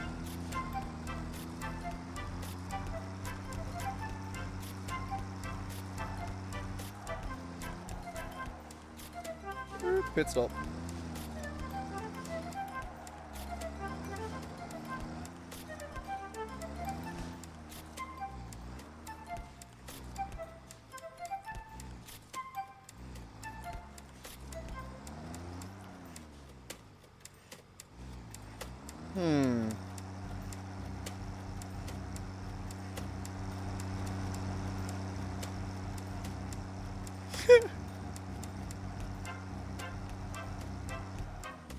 I don't like it. But I don't know what to change.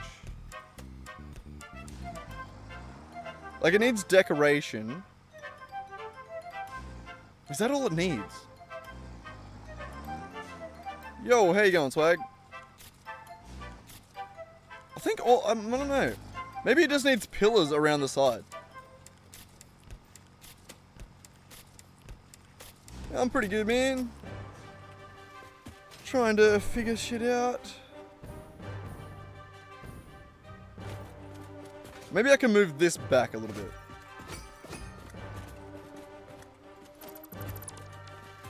Maybe we just back it up a little bit. Just a little bit. We'll back it up.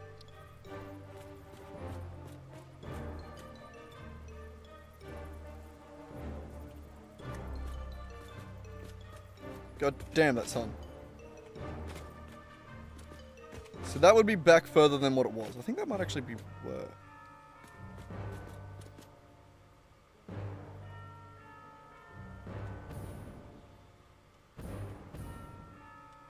That circle better not be a little crooked. No, it's perfect. The edges at the back here, I've had to, because it goes bigger than where it meets flush, I've had to do 3, 1, 3, 1, 3, 1. But no, I think it came out pretty good.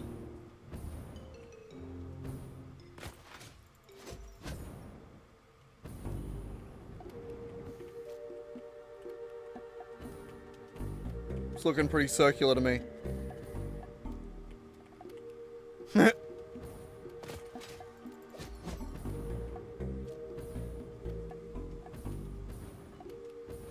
What do you mean it looks a bit crooked? I mean, this bit here, like this edge here is going to get covered up. Like, you're not going to notice that once we like add decoration and trim to it. We're probably going to even continue this penner out a little bit more.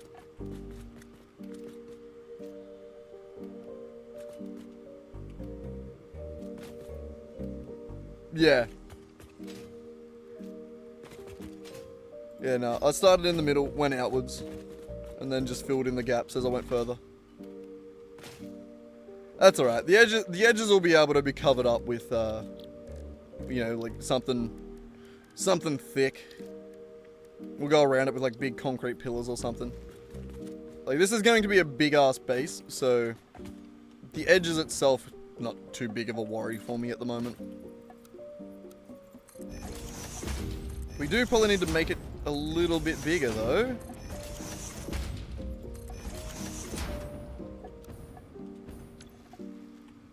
Jesus Christ, how'd my mouse end up all the way over there?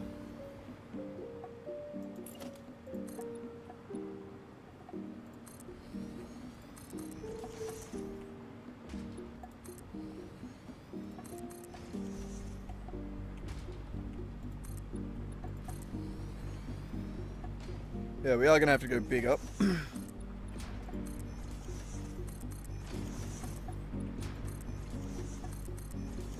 I've spent too long on this though. I hope so much that this circle isn't shit.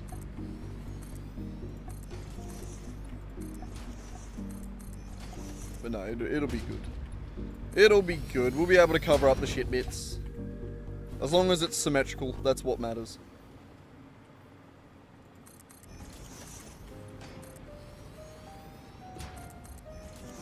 I think it's actually the exact same way that I built the main base, so.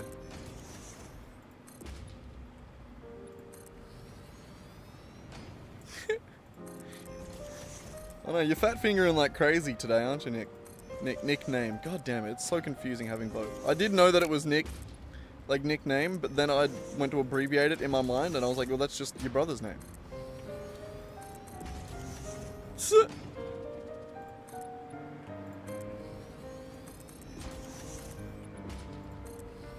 Maybe you should change your username to Frosty Nipples, and then I'll just start calling you Frosty. Or Nipples.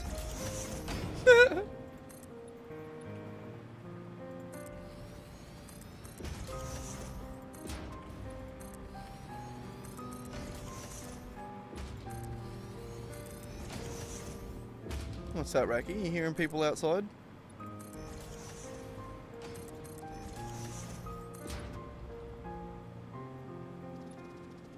N is funny. That N is the name of my character in D&D. That's actually my character's name. My warlock bard King, pilot of the Cuddlemore. I have a lot of titles.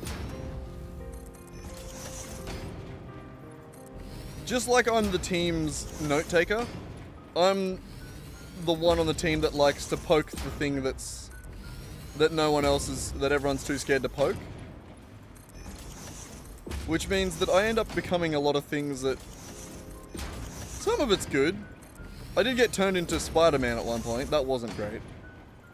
Not the cool Spider-Man, just like a really shitty spider. Instead of my sexy tiefling self.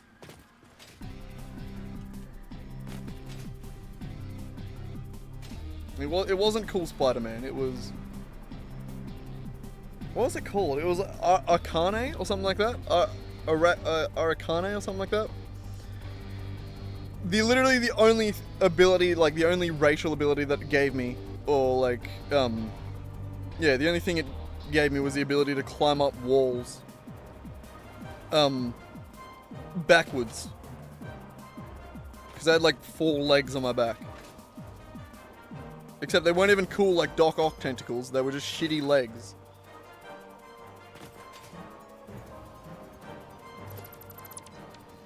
It wasn't great. Yeah, no, it wasn't great.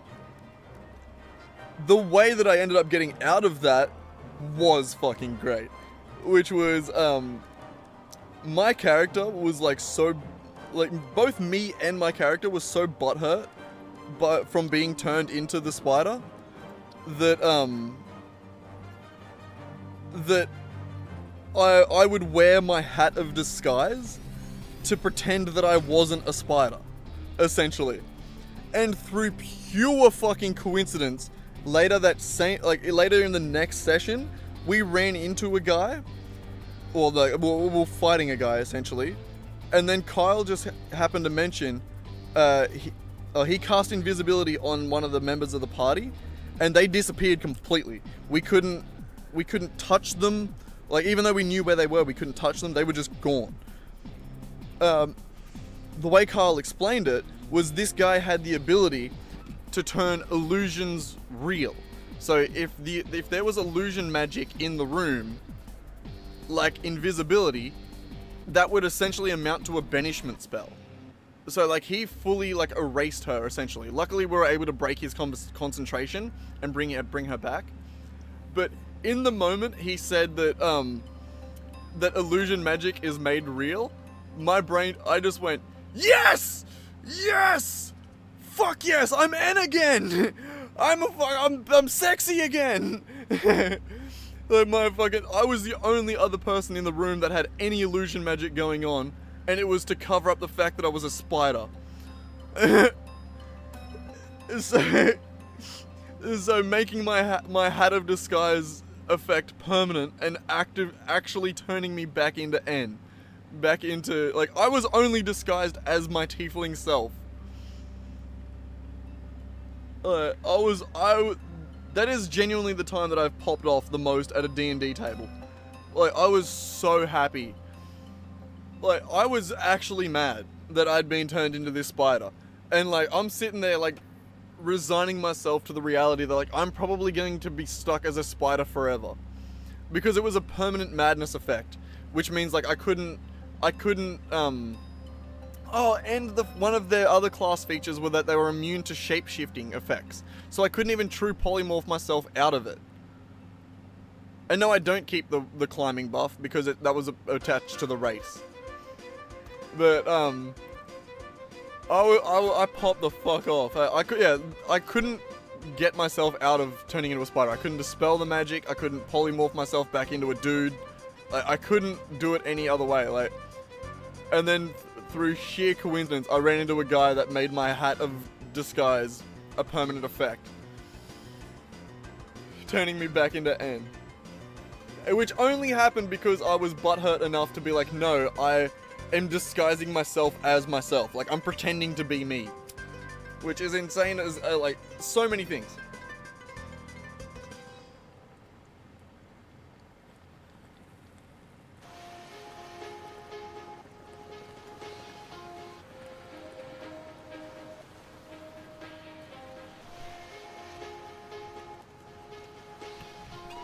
I was so happy with that. Literally being like, well, as king, I can't like rock up as Spider-Man. No one's gonna respect me.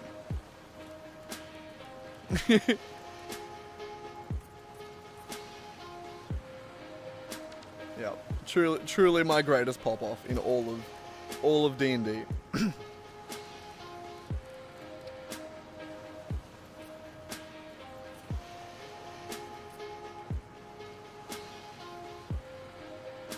Oh, you go out to here.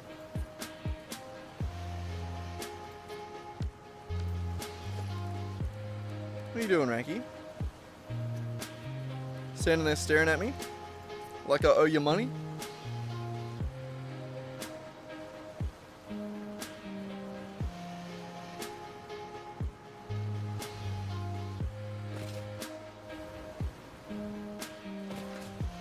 I truly hope I never forget that moment.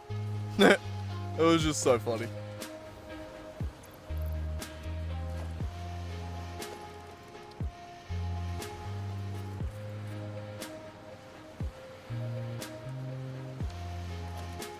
And sideline.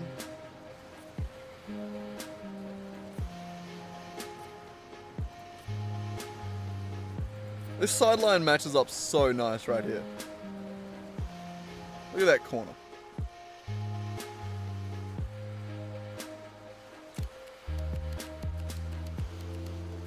Nah, it's off. Scrap it. Nah, burn the building down. It's off. Nah, we're done. I give up. I'm kidding. But yeah, no, I've the best D&D moment ever. Yep, build the whole factory again. You gotta start from scratch. God damn it. I can't spend 12 hours on it. I gotta go in a couple hours. Gotta go to me dad's barbecue. I'm actually really hungry, so I am keen as shit to go there.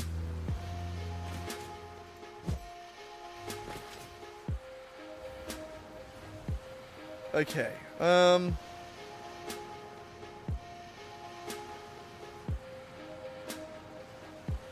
Oh, dude, in total, we're spending way more than 12 hours on this.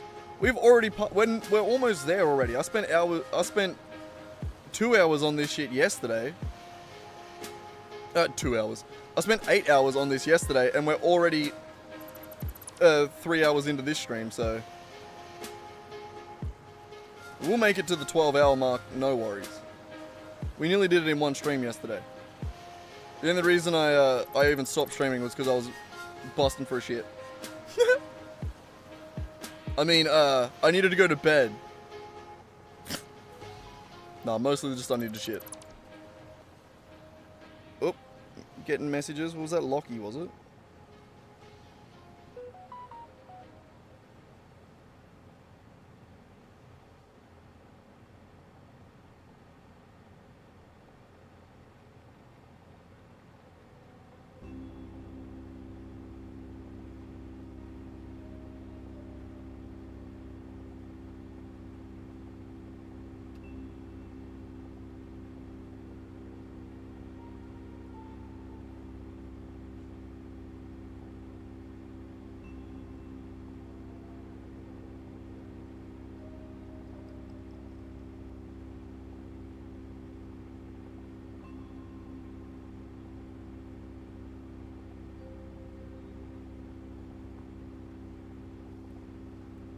Yep. No, it was Lockie. One of my D&D group just saying that he's going to be working tomorrow and that he's going to be late to the session. I'm not even sure we're having it. I'm going to have to hit up everyone else. See what everyone's doing. Apparently, Siege has people at his house this weekend, so...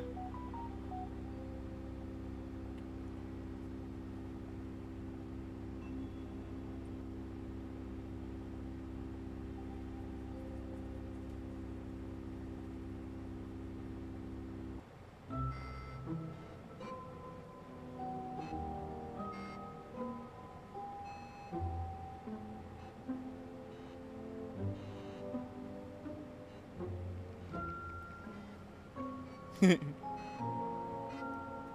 no, I need to do some more planning. I haven't actually got the next, I got so much I need to do, like, to plan it all, because it's the start of a new world. Like, I really need, like, another month of planning. We only started my campaign last week because not everyone was there for the Steinhardt one, and we're at the finale of that, and we didn't want to let anyone to miss out. So we didn't want to do that. And we just done mine as a little practice run. But people, like, I must have done pretty good, because people are still keen to keep playing it, so, you know. As far as I'm concerned, that means I did good enough as my first go DMing.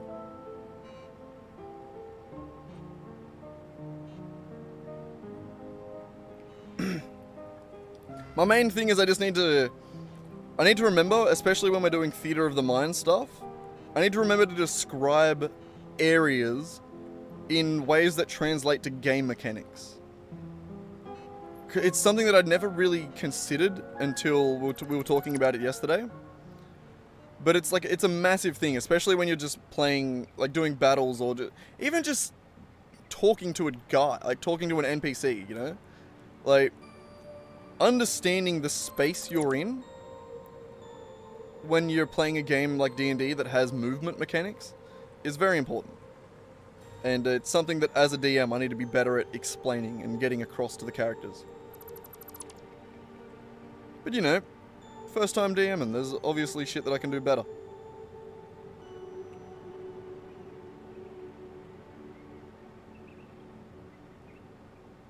There was bound to be one or two things that I didn't do as good as I could. And I genuinely love the feeling of like, of doing a thing for the first time, or like doing something, but then like being like, oh, I can see how to get better at this. Like, I know I wasn't as good as I could be, but I can like see the path to get better at this thing. Like, I love that shit. It's such a good feeling.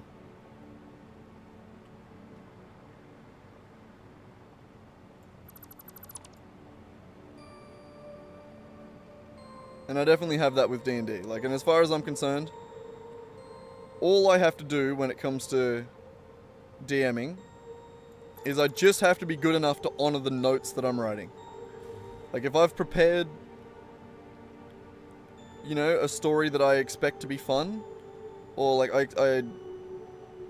you know, like a part of the story that I want to add or some shit like that, I just have to do good enough at explaining that part that it's not lost in translation, essentially.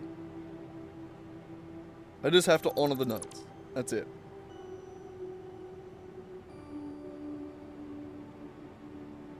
Yeah. Oh yeah, no, I know, like, I know it was my first time, and there's gonna be parts that I can do better. Like, I specifically was just, like, at the end of the session, like, we were talking about, like, alright, what do I need to figure out? Like, that was my first go. I did decent, but, like, what do we need to figure, like, what do I need to do better for next time? And, you know, I have nice friends. They were pretty good at being, like, Lockie was pretty good at being, Lockie was the one that explained to me that, like, I need to explain areas in terms of mechanics better. And as, yeah, when he said that, I was like, that's, yeah, I fully understand that. Like, I totally get what you mean by that. I know, yeah, I'll try to do that next time. Shit like that. Like, that's fine.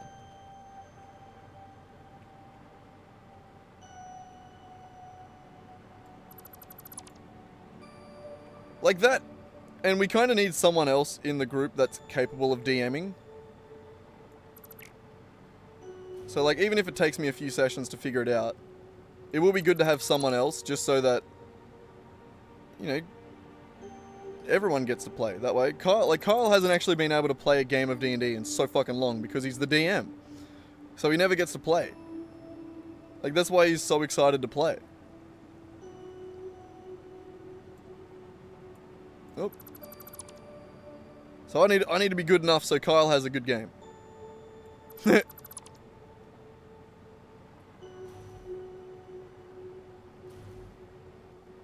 Well, it's actually worth him playing the game for once.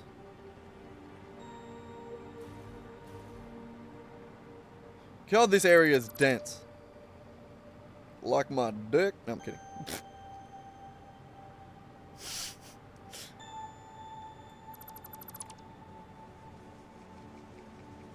I wasn't kidding at all.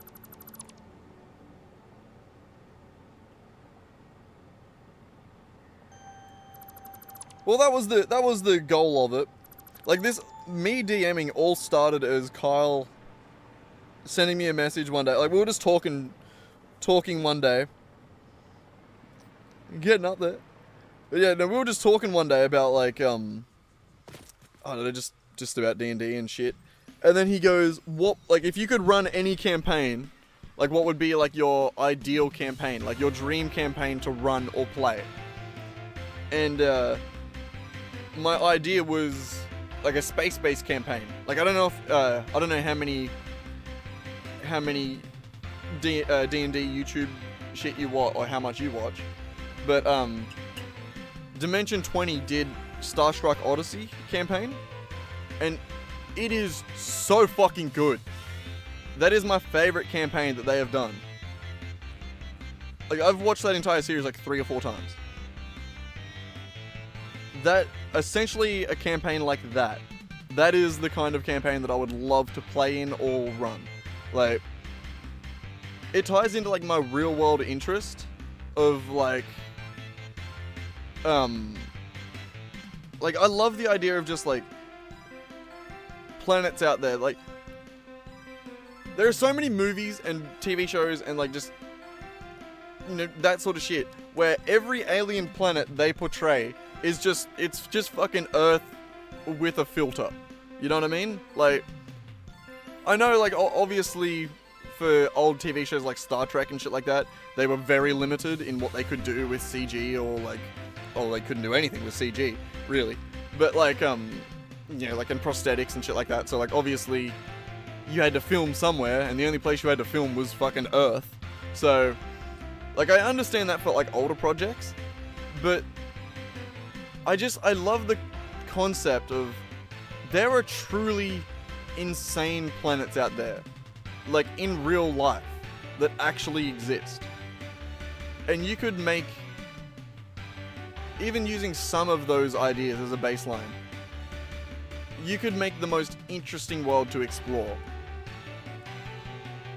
Like, it would be good. It would be good.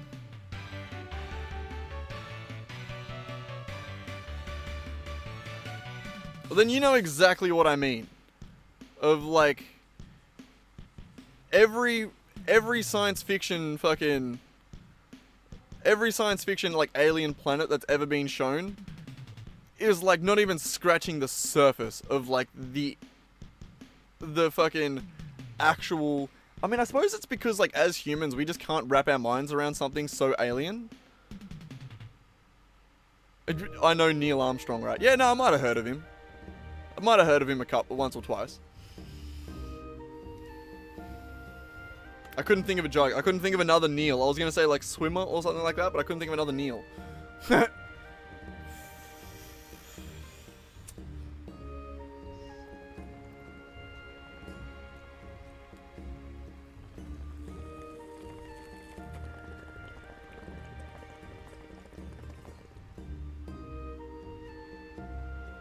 I should have said, yeah, Neil Young. Yeah, that would have been good. What band's he in again? I can't remember that. I'm getting it confused with Angus Young, which is AC/DC. 'Cause I'm TNT. I'm dynamite. I'm back. TNT. No, what are you whinging about? Shut up. I wanted a drink. I wanted more chalky milk.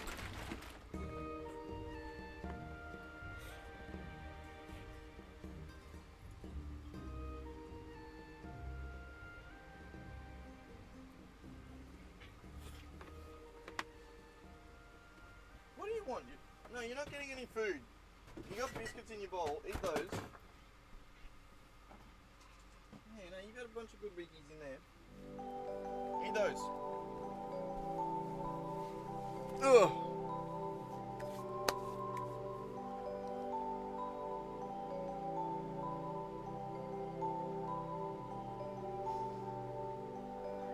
Hey! What the fuck's this?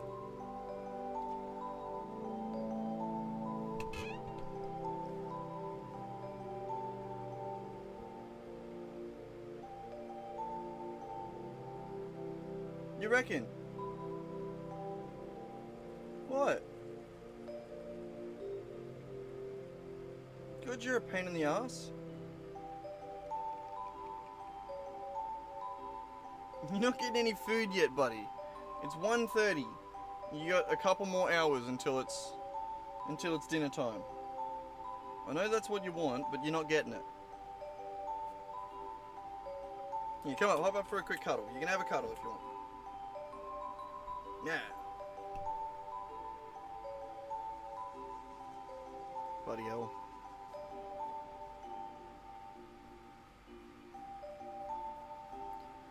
Buddy Sookie is.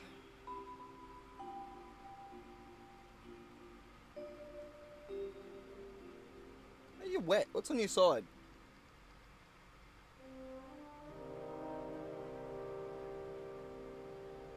How are you wet there?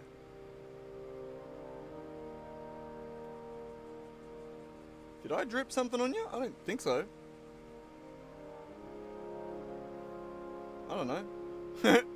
No idea. You a bloody weirdo. I know you're not flexible enough to lick yourself there. My gammy little shit. You can't see him, hang on.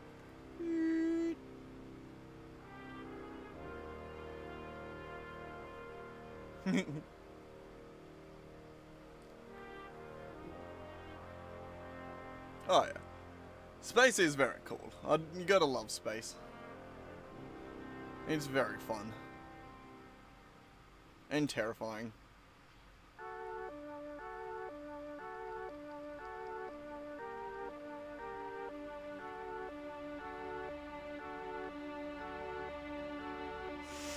Love it when you stop patting him, he just looks at you.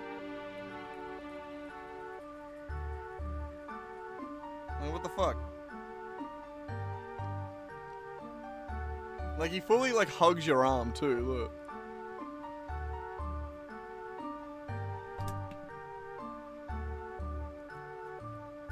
Ugh, I can't see.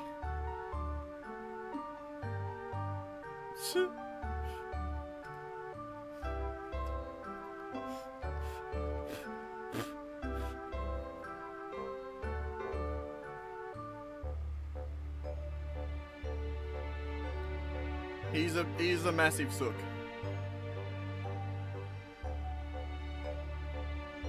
You right there?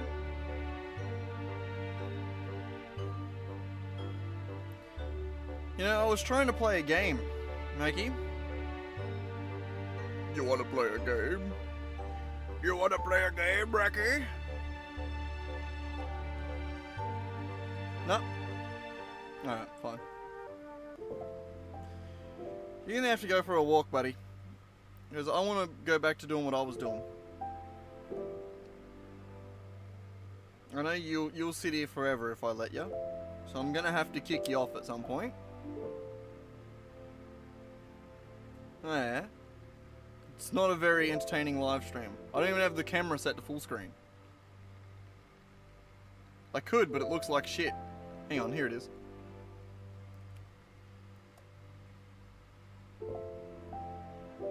There we go. Riveting content.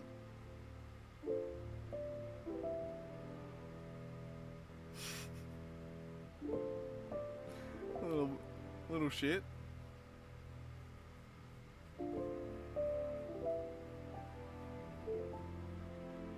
He would not move if I didn't move him.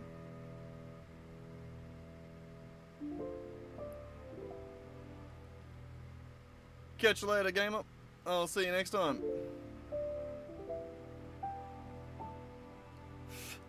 Getting cat fur all over me.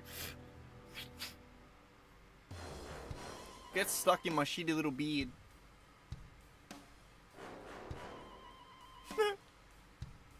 You put in the light and you can almost see it. Alright, Recky, I'm gonna have to go back to doing what I was doing, buddy. You gonna hop up?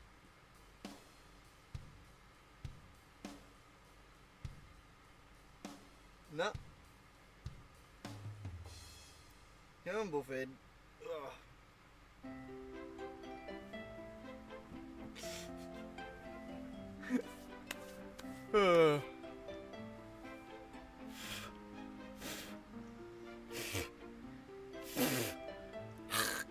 Cat fur. So much cat fur.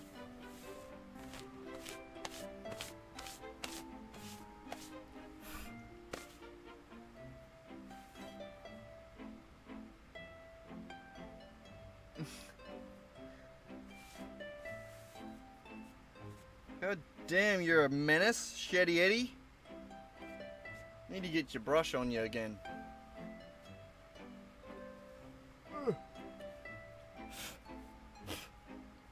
Jesus. Ugh. Okay, put that back up. There we go. Goddamn. Actual menace. That cat. Actual menace. Ugh. Jesus. Switch back to that one. Switch back to that one. Ugh.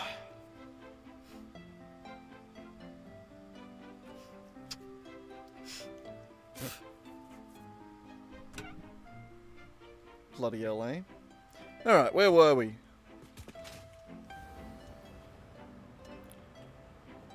Distracted by the kitty cat. We were trying to build a ring. The one ring to rule them all. Or something like that.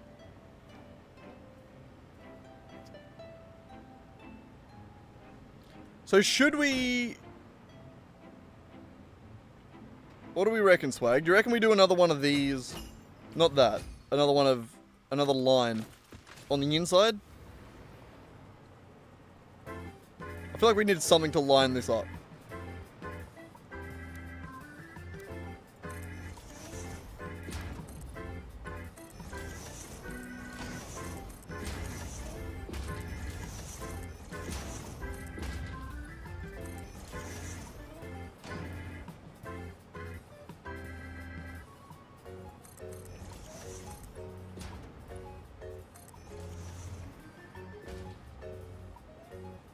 I think that looks better.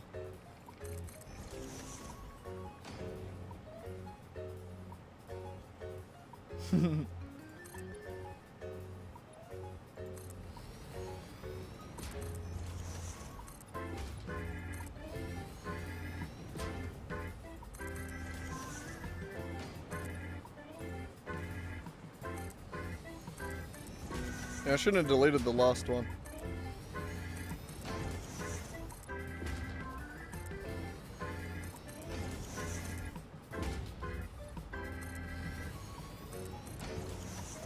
Luckily with these ones though, the rotation doesn't really matter as much. It's not bothersome like the other one is.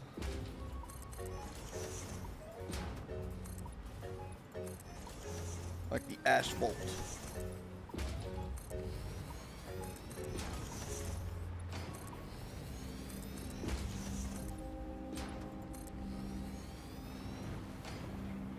Oop.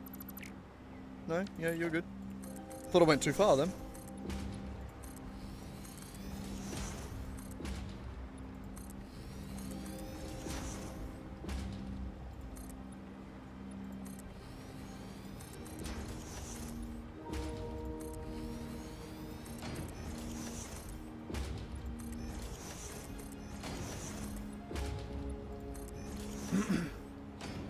At least the kitty cat's leaving us alone at the moment.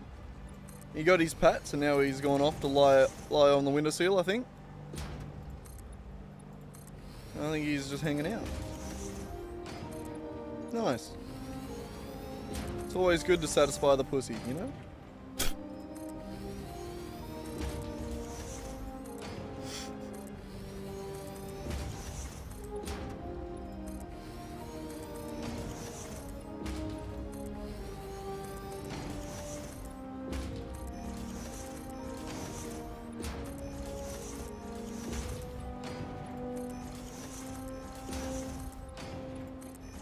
time is it? Oh, it's only 2. Oop.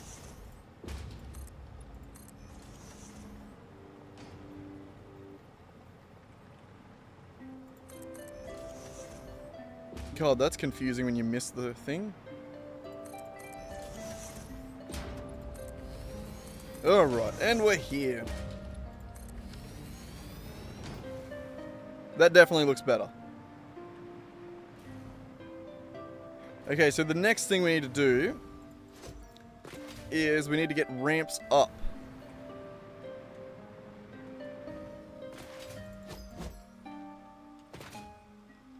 I love how overkill this is.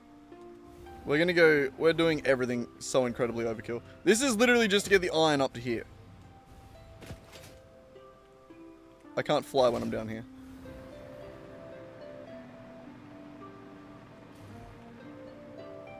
But we need ramps.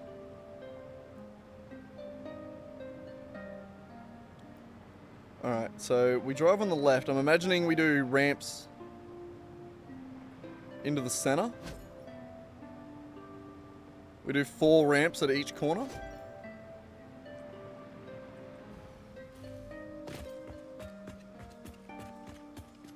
Inwards at the cardinal directions.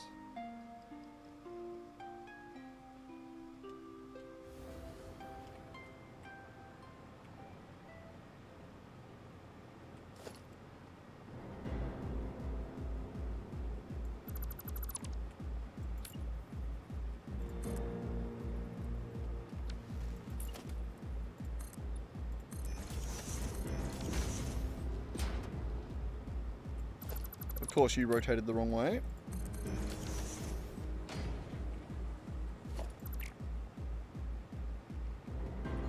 What is that gap? Oh, there's a gap on both sides.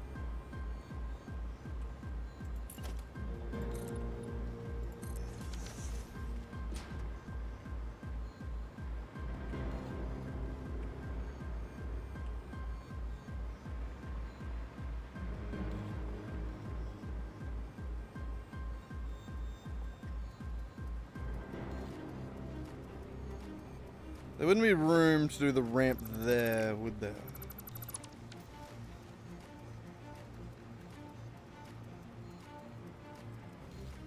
And this is on grid. Yeah.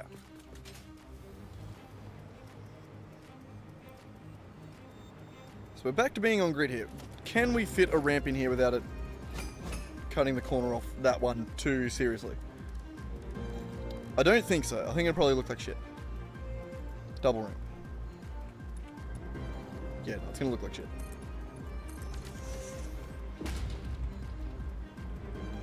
Oh, it comes so...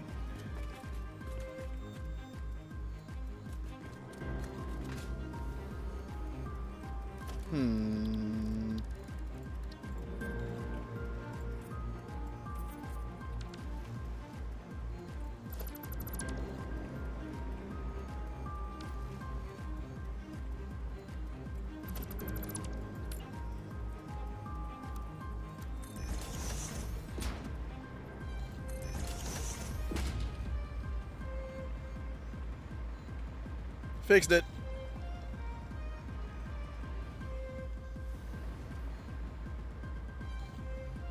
And then to fix this gap,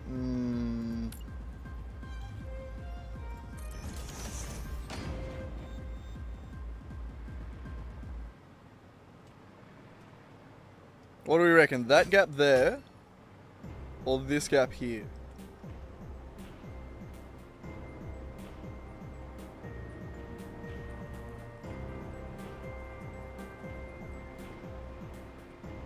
I kind of like that side better. Jesus Christ. The autosave hits overloading encoded every time now.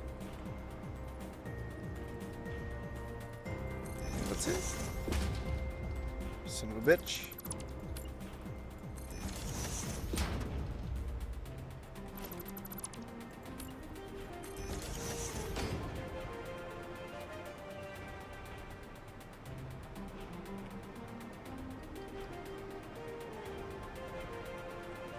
I fuck with it. So we could probably cover that up to smooth that out.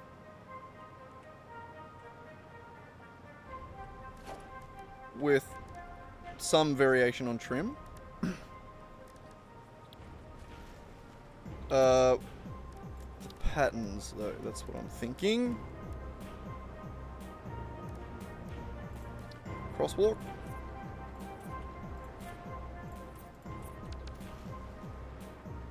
Sick.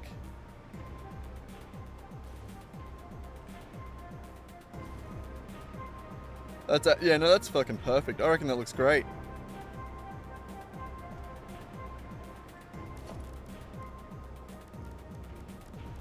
Then, if you wanted to, you could line up the edge of it like this.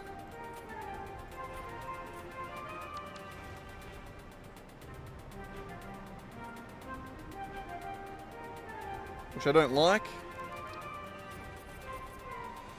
It's cleaner that way. But then you're going to continue that downwards. Awesome. Though, we're going to switch those out for regular ramps because we'll be able to make the underside a different material then. So we're going to go regular ramps. That. And then asphalt. Alright. So now we just got to remember what we did and do it another 3 more times. Sure. Easy.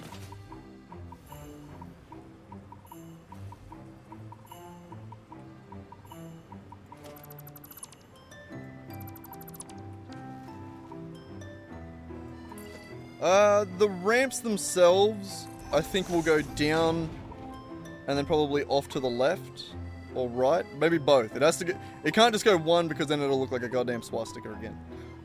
Always a problem we're running into around here.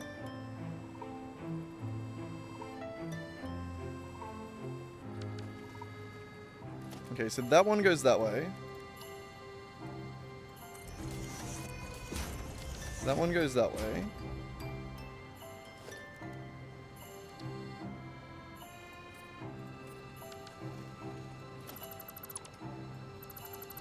Yes, but the wrong rotation.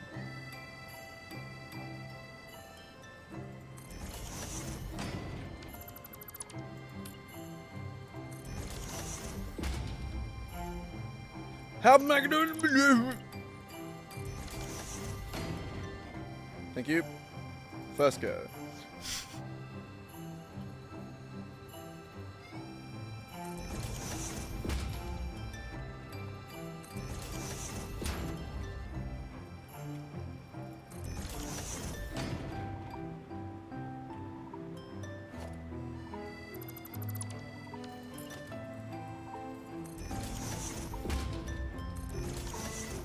There we go.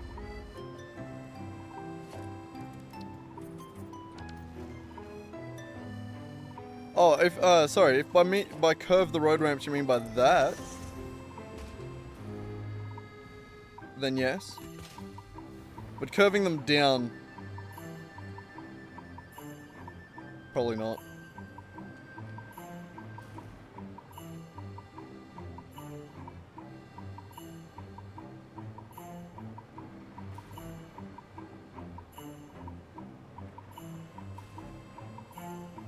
Honestly, each exit should probably go to a different area.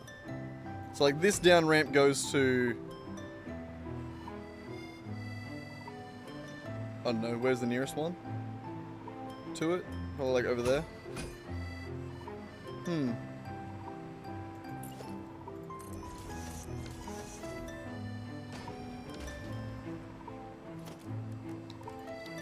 I don't know. We'll figure it out.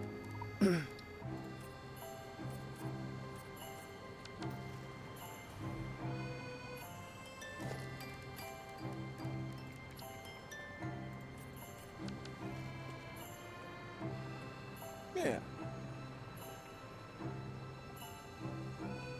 Shit. Always trying to avoid the forbidden shape.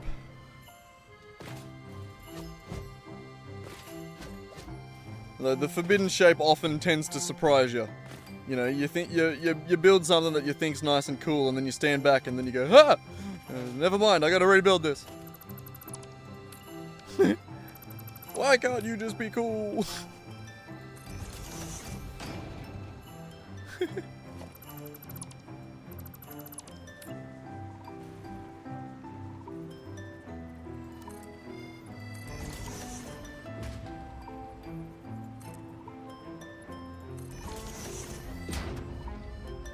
Nice. All in the right direction.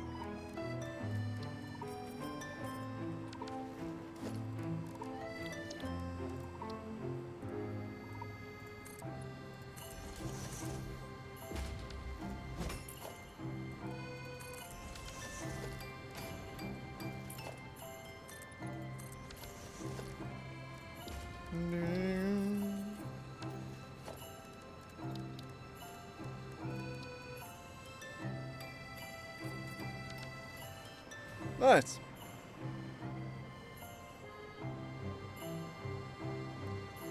Alright, last one, and that will be the ramps. I think they might just go down far enough to be able to do a U-turn. Like, and they'll just turn around and go back out. But then also, to avoid the forbidden pattern, we'll have to go both ways.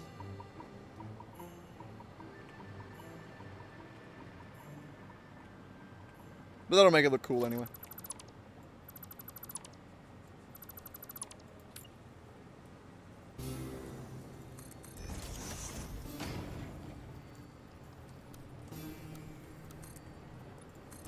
Nailed it. Nailed it. Yes, good.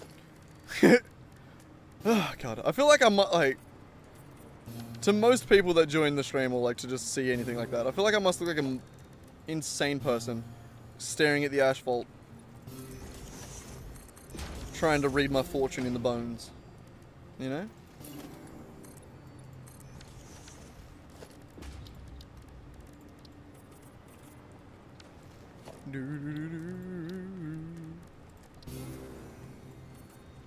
And there it is. Alright, so that will essentially be the up ramp for each of these. We then need to figure out how that's going to work down here. How far down does that go? It's too far, right? We don't want to go that far down.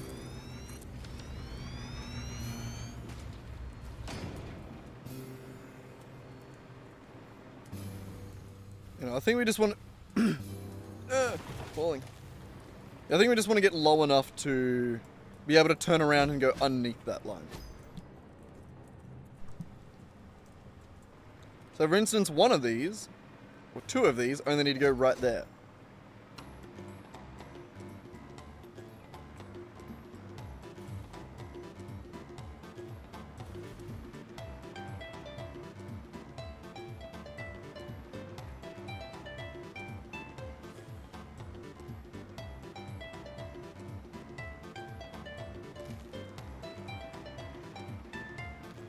Though, I do think we'll be able to use this for more than just these tractors.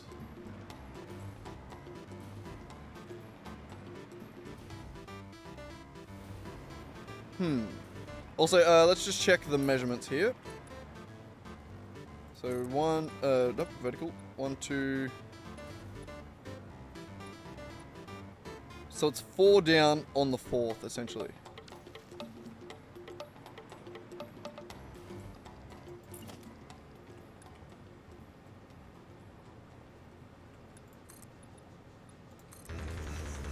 Four down.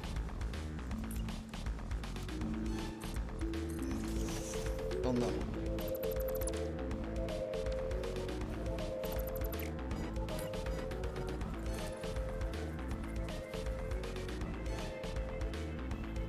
I didn't mean to turn them like that, but...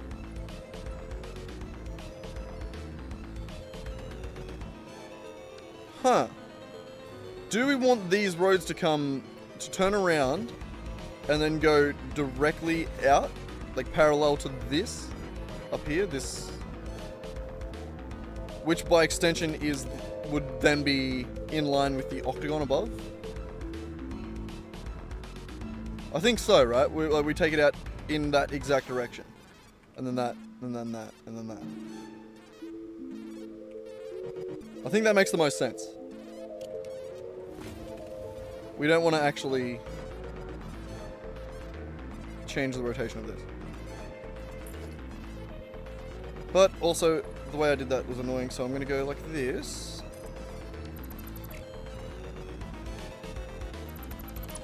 Get rid of those.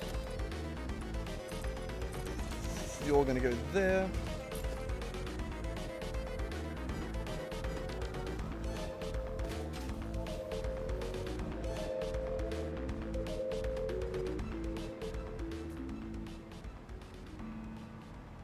What? The ramps don't have the lines? I had no idea. I'm actually kind of more mad that they don't have the lines.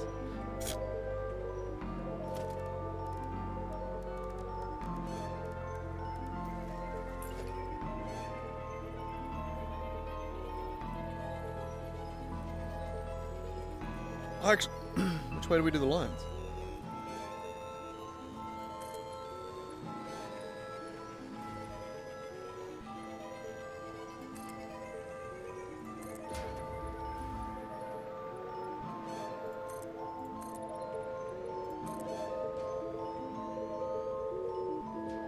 And those lines went in the wrong direction. Why do you do this to me? Why? Tell me why. Are you such a fucking prick?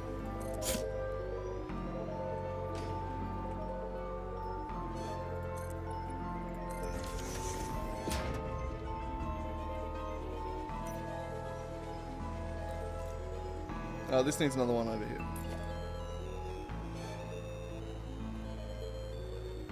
Maybe? Yeah, good. Okay.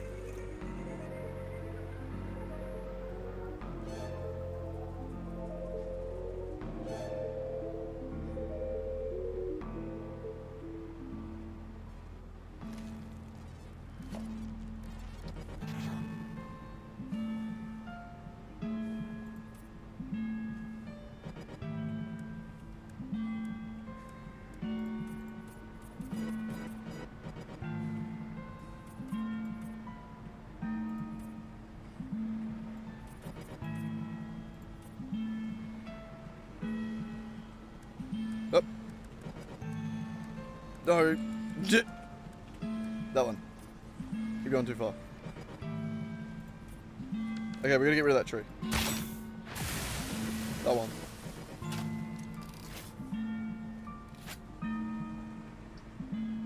Okay, you come down the hill, you're gonna go around. You can get rid of this.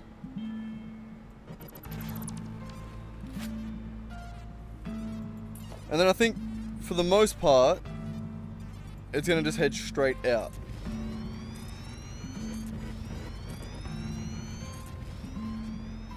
Because it's going to be decorative as well. Which is just going to be roads leaving the building, essentially.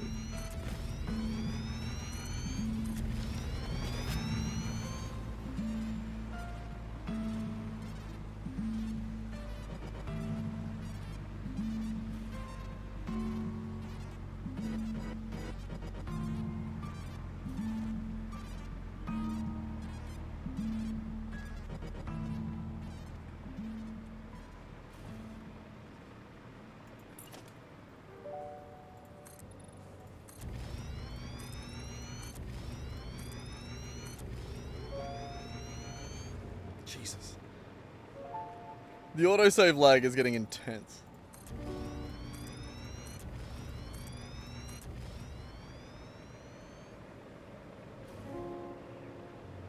But I think this is going to be the general path.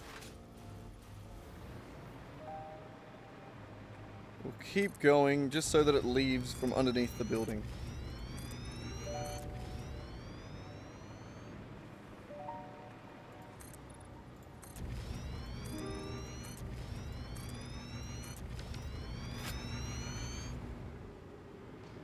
We're definitely going to have to make a road segment blueprint for all this. But I don't know how I want it to work. Like, the road outside from under here is going to be different from the road inside. So I think a lot of things are going to have to be... we'll just get the paths and then we'll figure the rest out. You know what I mean? And then also, by the look of how much room this takes up at the bottom, these are all going to run into each other. Which is also interesting. Falling out of the sky.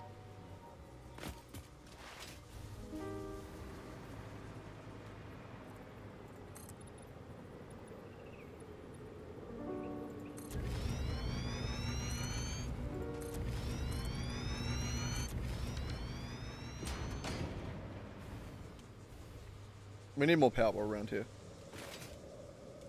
More power.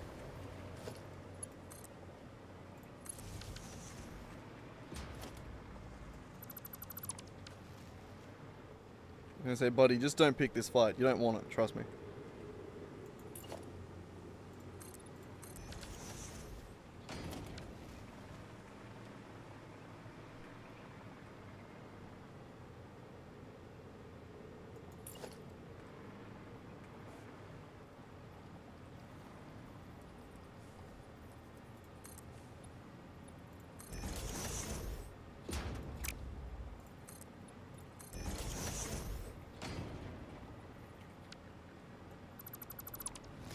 All wrong rotation.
I love this. I didn't anticipate it taking up this much space, but I love it.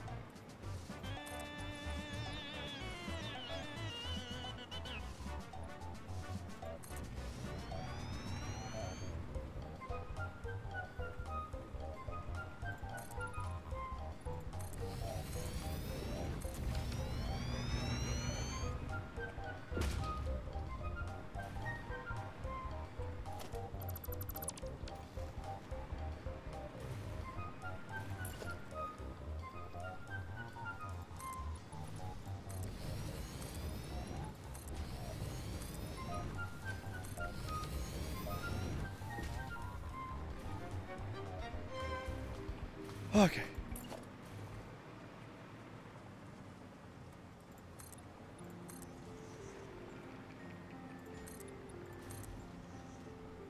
Oh. God damn it. I'm actually starting to feel like it's gonna crash when it autosaves. It scares me.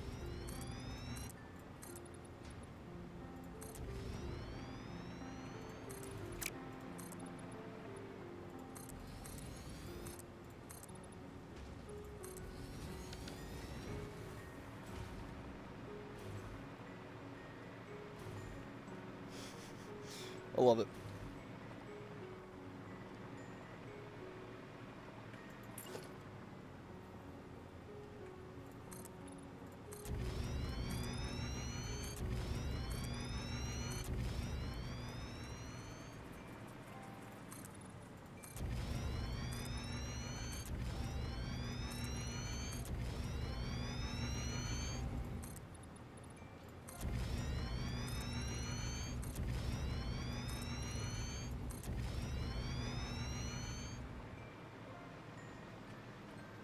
I don't know what we'll end up... Yeah, see, like right there.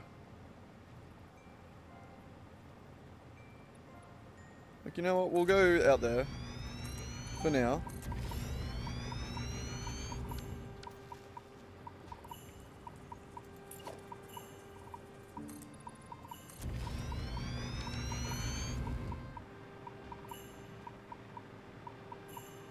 But I'm not sure about that one.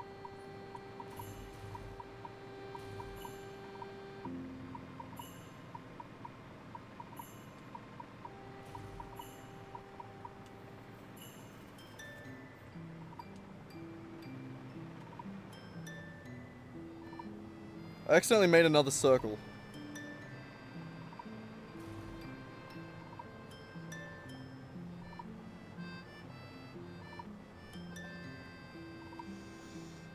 Is there a world where we like turn that into an actual circle, the lower one?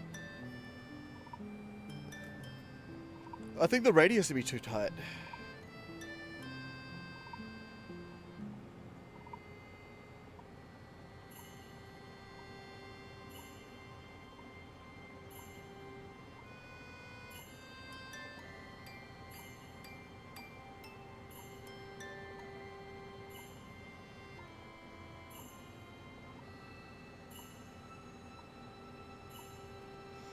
Yeah, no, I didn't think it would really work with the angles that we want to have them hanging out at.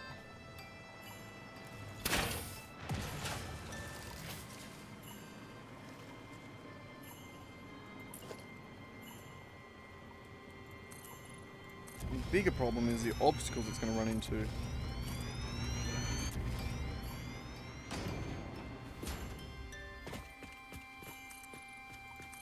That one's good.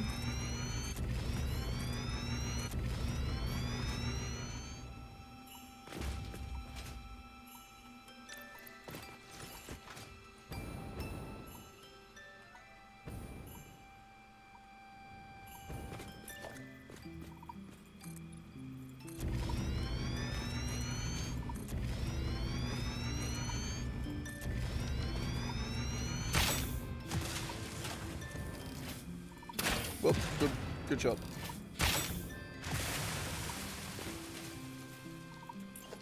Gotta love rocket fuel. It's actually really responsive. I forget how touchy it is when you move around. Whee!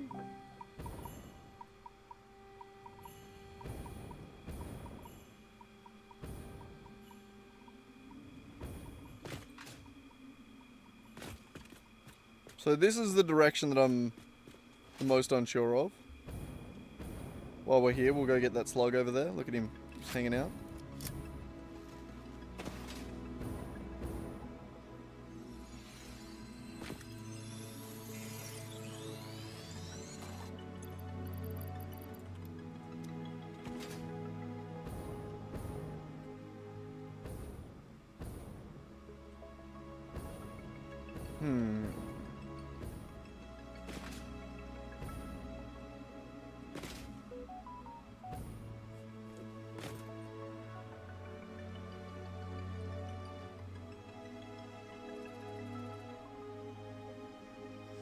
Yeah, I think that...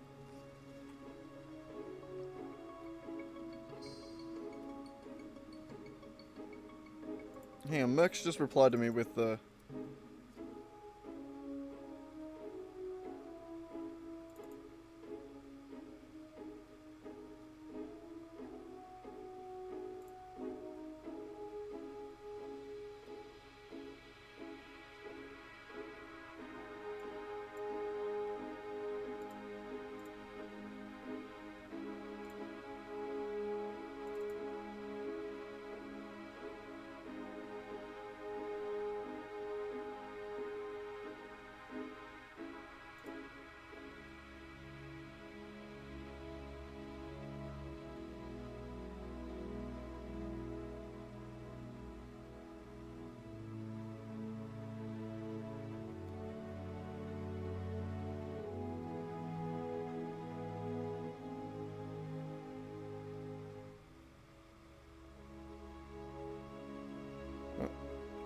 I think she did pick... Yeah, she picked that one instead of the other one that I met from the wrong book.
Sorry, she picked the monster from the wrong book. So now I gotta get up her. So I'm sorry to say, I think I might have to get you to switch to a different one.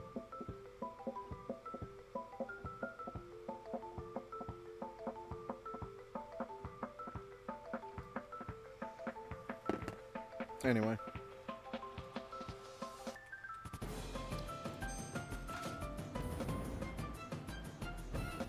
God, we need some light under here.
Now I feel like an arsehole. Sorry, Merc.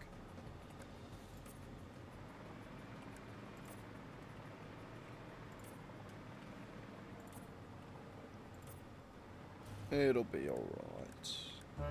What am I looking for?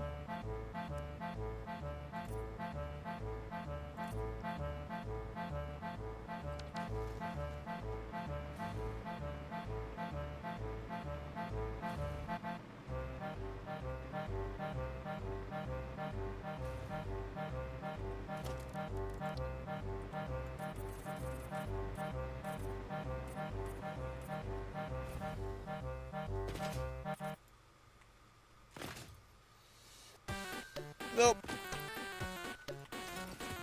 Hmm.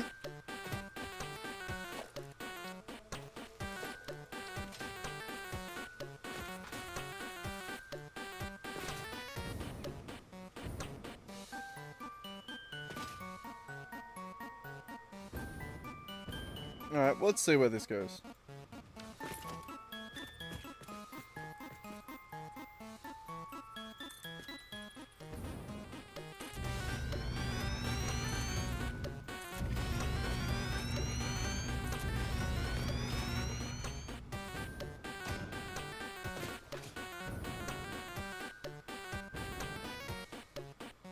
That's a no from this one.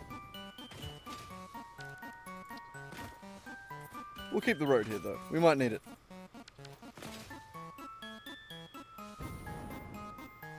We're going to stop that one there. That one needs lines. Nope.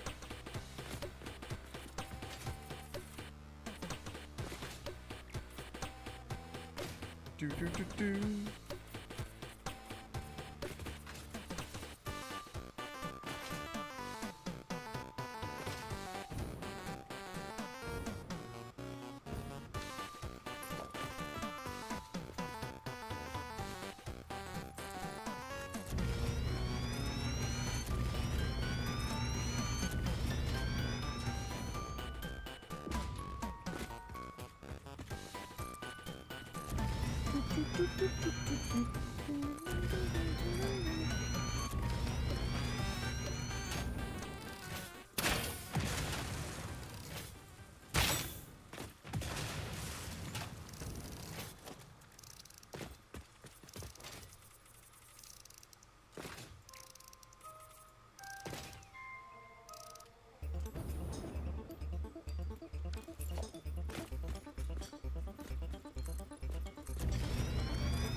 Do-do-do-do.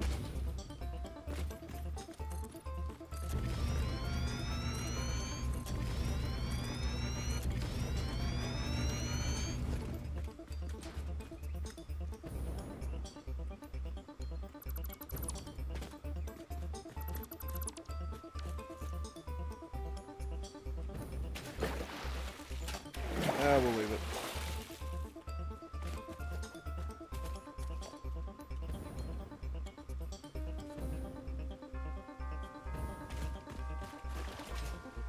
Pick the random shit up off the ground. Alright. Alright, good. Paint the lines. And we're sweet. I think that's all the roads that can make it out from underneath.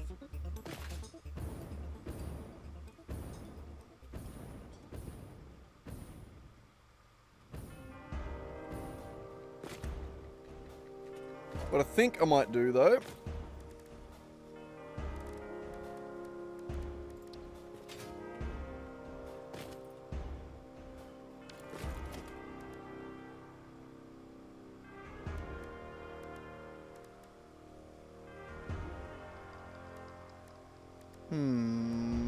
add some sort of intersection.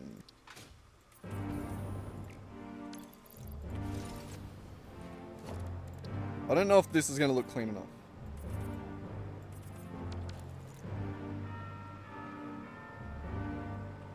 Actually, kind of does.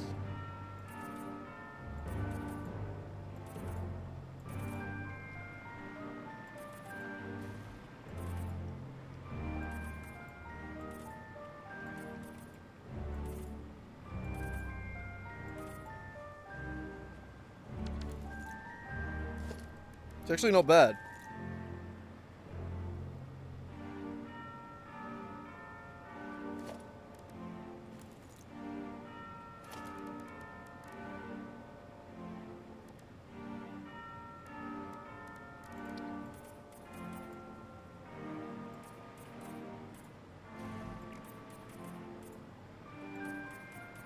Bring out the middle.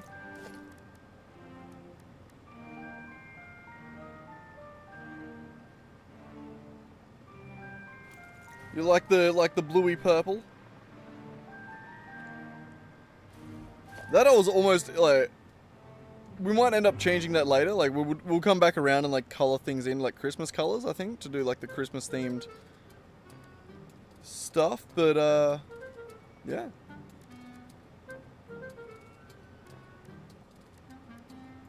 I guess like no Pioneer.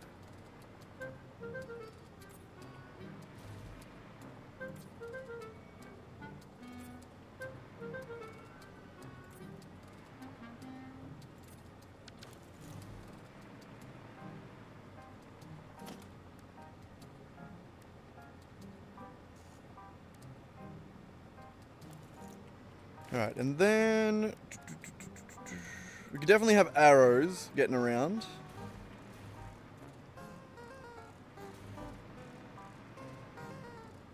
So like,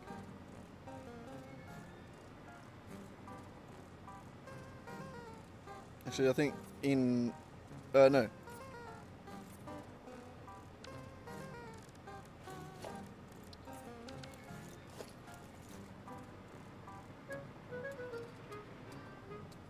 This intersection needs to also work better.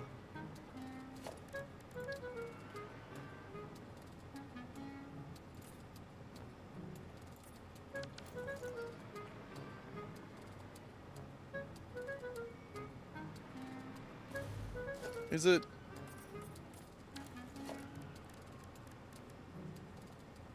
Do we just go that and then this?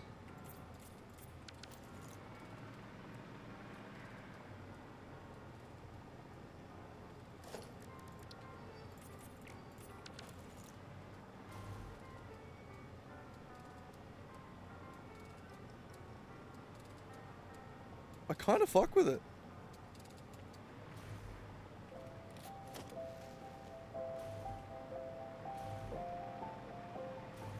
Yeah, I think that's the answer.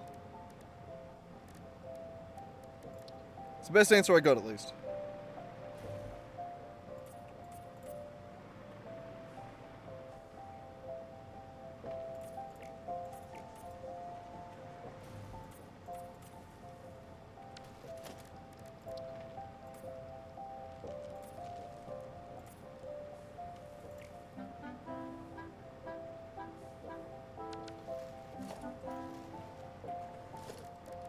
And then keep the arrows going.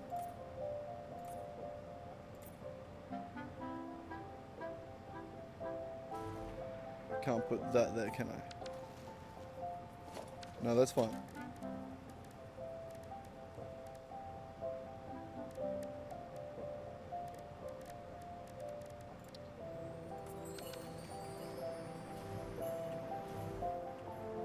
Arrows, more arrows.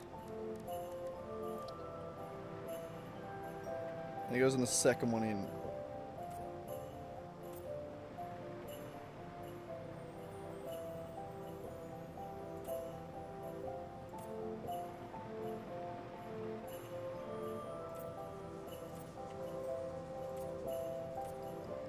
Here in Australia, we drive on the left. What about you, Swag? Where do you drive? Do you drive on the left in France? I actually have no idea.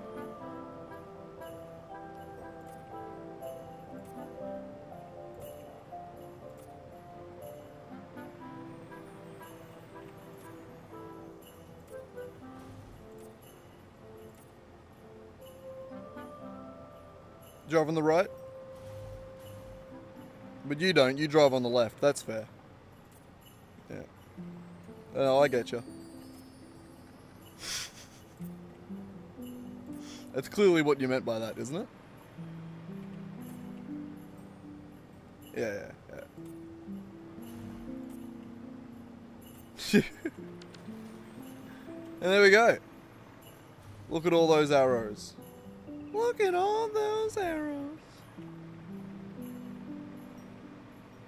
It actually does look sick. I actually really like that. Now just imagine that all framed up. Gorgeous. Gorgeous.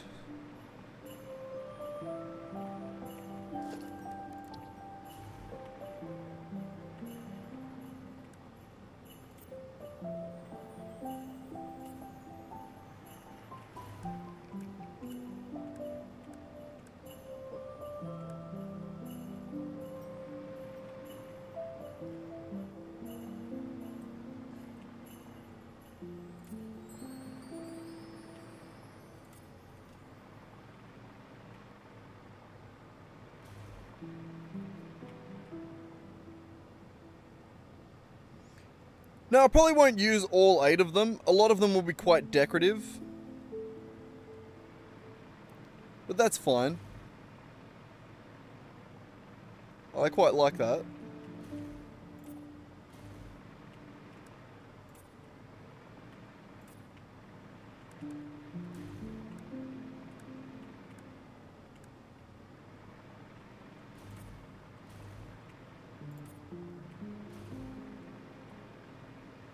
How did you get there?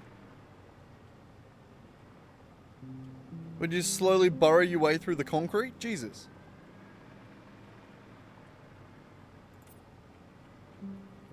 Oh no, that can't be there. I need to have the line. The line's better.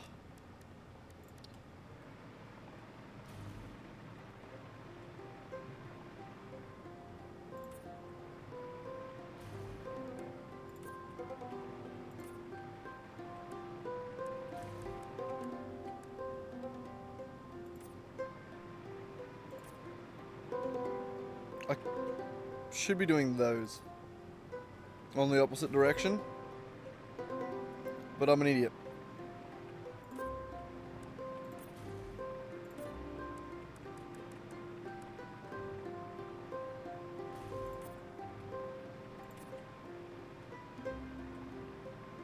I really like the arrows. It makes a lot of difference to just what you're seeing.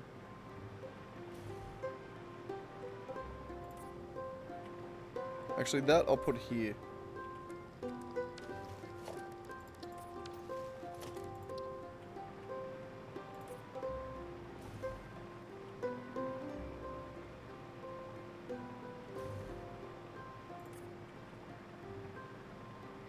I think that's good.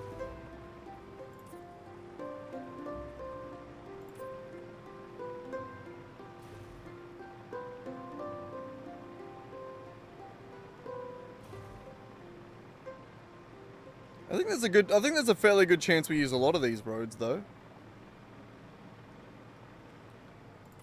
It just reinforces that for every one of those, I need to bring it a different path. I need to try and make it use as many as possible.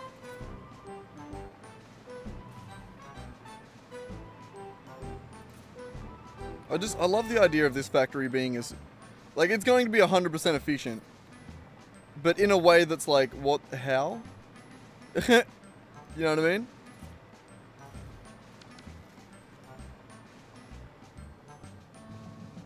Jesus Christ.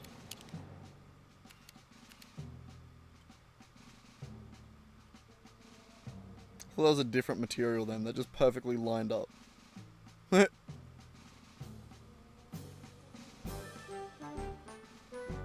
Convoluted, yeah, that's the word.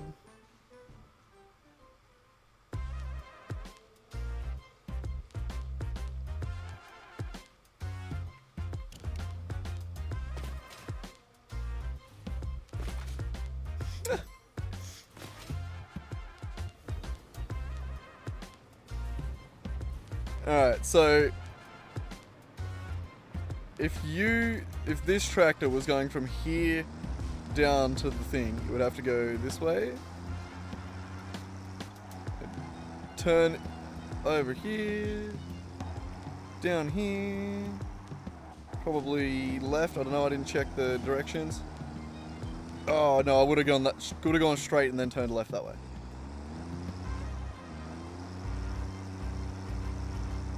Beep, beep, beep.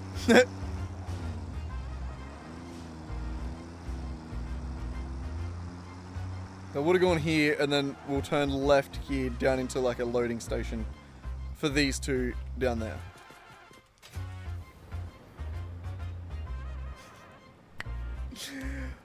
Oh, god damn it. I love how slow the progress is on this factory. I have never put this much effort into anything we've built in this world. This is actually, it's going to be insane when we're done. To think that we've been playing for about 12 hours so far, and not a single Christmas machine has actually been placed, or is running.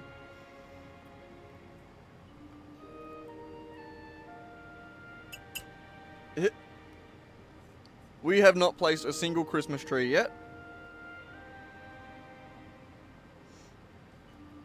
Actually though, to be fair, the way I've designed the factory, that could very well be the last thing we do. Considering we won't need to do that until we turn the factory on.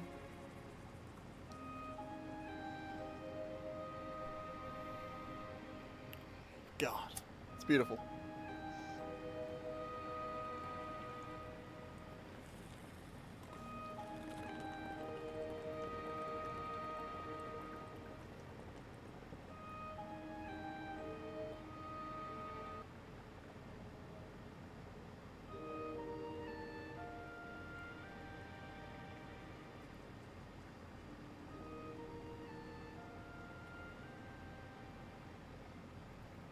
Oh, god damn. I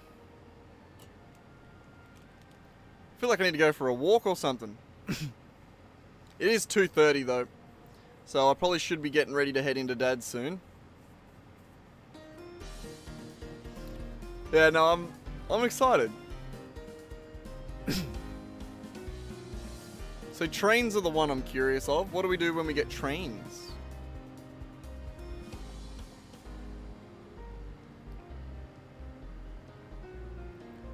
I don't know. I do really like this though. No, I wanted to just get up.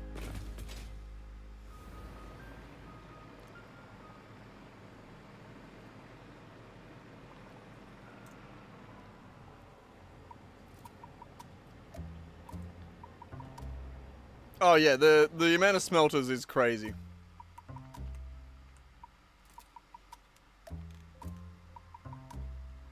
$1,050.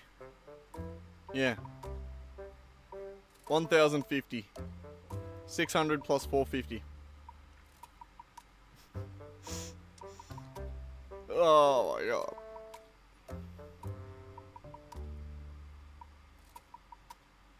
Yeah, no, I was going to do that. Opposite ramp to smooth out the underside. I'll leave it for now though. Just because, I mean, I made it like that, so that we could have the different material on the underside. But, I'm leaving it like that now because I'm not sure how we're going to end up decorating it. So, I think for a lot of where we're at now, it's going to be a lot of getting the paths sorted, like getting everything moving from A to B in a way that's like, you know, getting everything into its proper position, you know, like in the same way how yesterday we placed the buildings, well, we replaced the fucking the refineries and the constructors like 10 times. The foundries.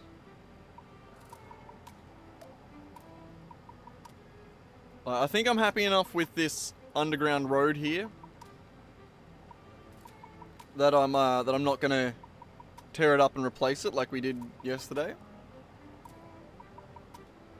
I think with how it sits, we can definitely have like a cool little area in the middle where the elevator comes down from the top floor to be able to see everything that's happening around here. Few like little balconies around, some viewing, like a viewing area. And then all of this needs to be framed up, so there needs to be like a, I don't know, something around the outside to smooth up the edges and to... Like, I don't like that this outer one is so much thicker, but it needs to be because of that. And then there's also the chance that we use other vehicles that also have to be, that we may also unload for this, on this level. So because we got tractors just for this item, we might get different, we might get fucking, I don't know, explorers for the next one. Or something like that.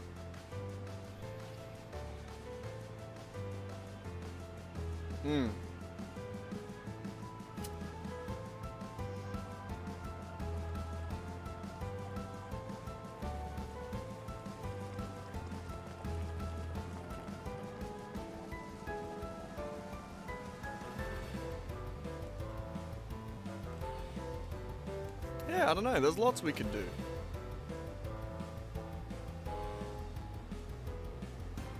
I think I'm quite satisfied with the progress we're making.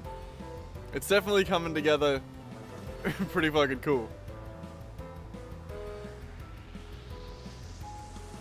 But yeah, anyway man, I think I'm going to call it here. We'll get upstairs, I'll do a little bit of a sign off where we can, where it all looks nice. I don't know why I need to do that. I don't really need to do that. But I like doing that. Now let's go all the way over to the edge and sort of see if we can catch in frame everything we've done so far. We probably can't.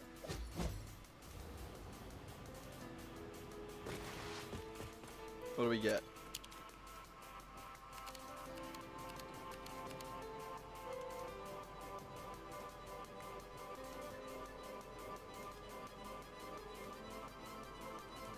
I mean, I can see where I can see how that ends up being 12 hours.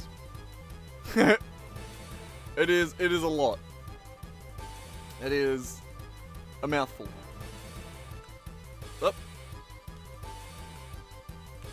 I meant to sneak over to OBS so I could hit the stop streaming button. But anyway, man, have a good one. I'll catch up with you later. I might have another stream later on tonight. I don't know. We'll see. But yeah, catch up.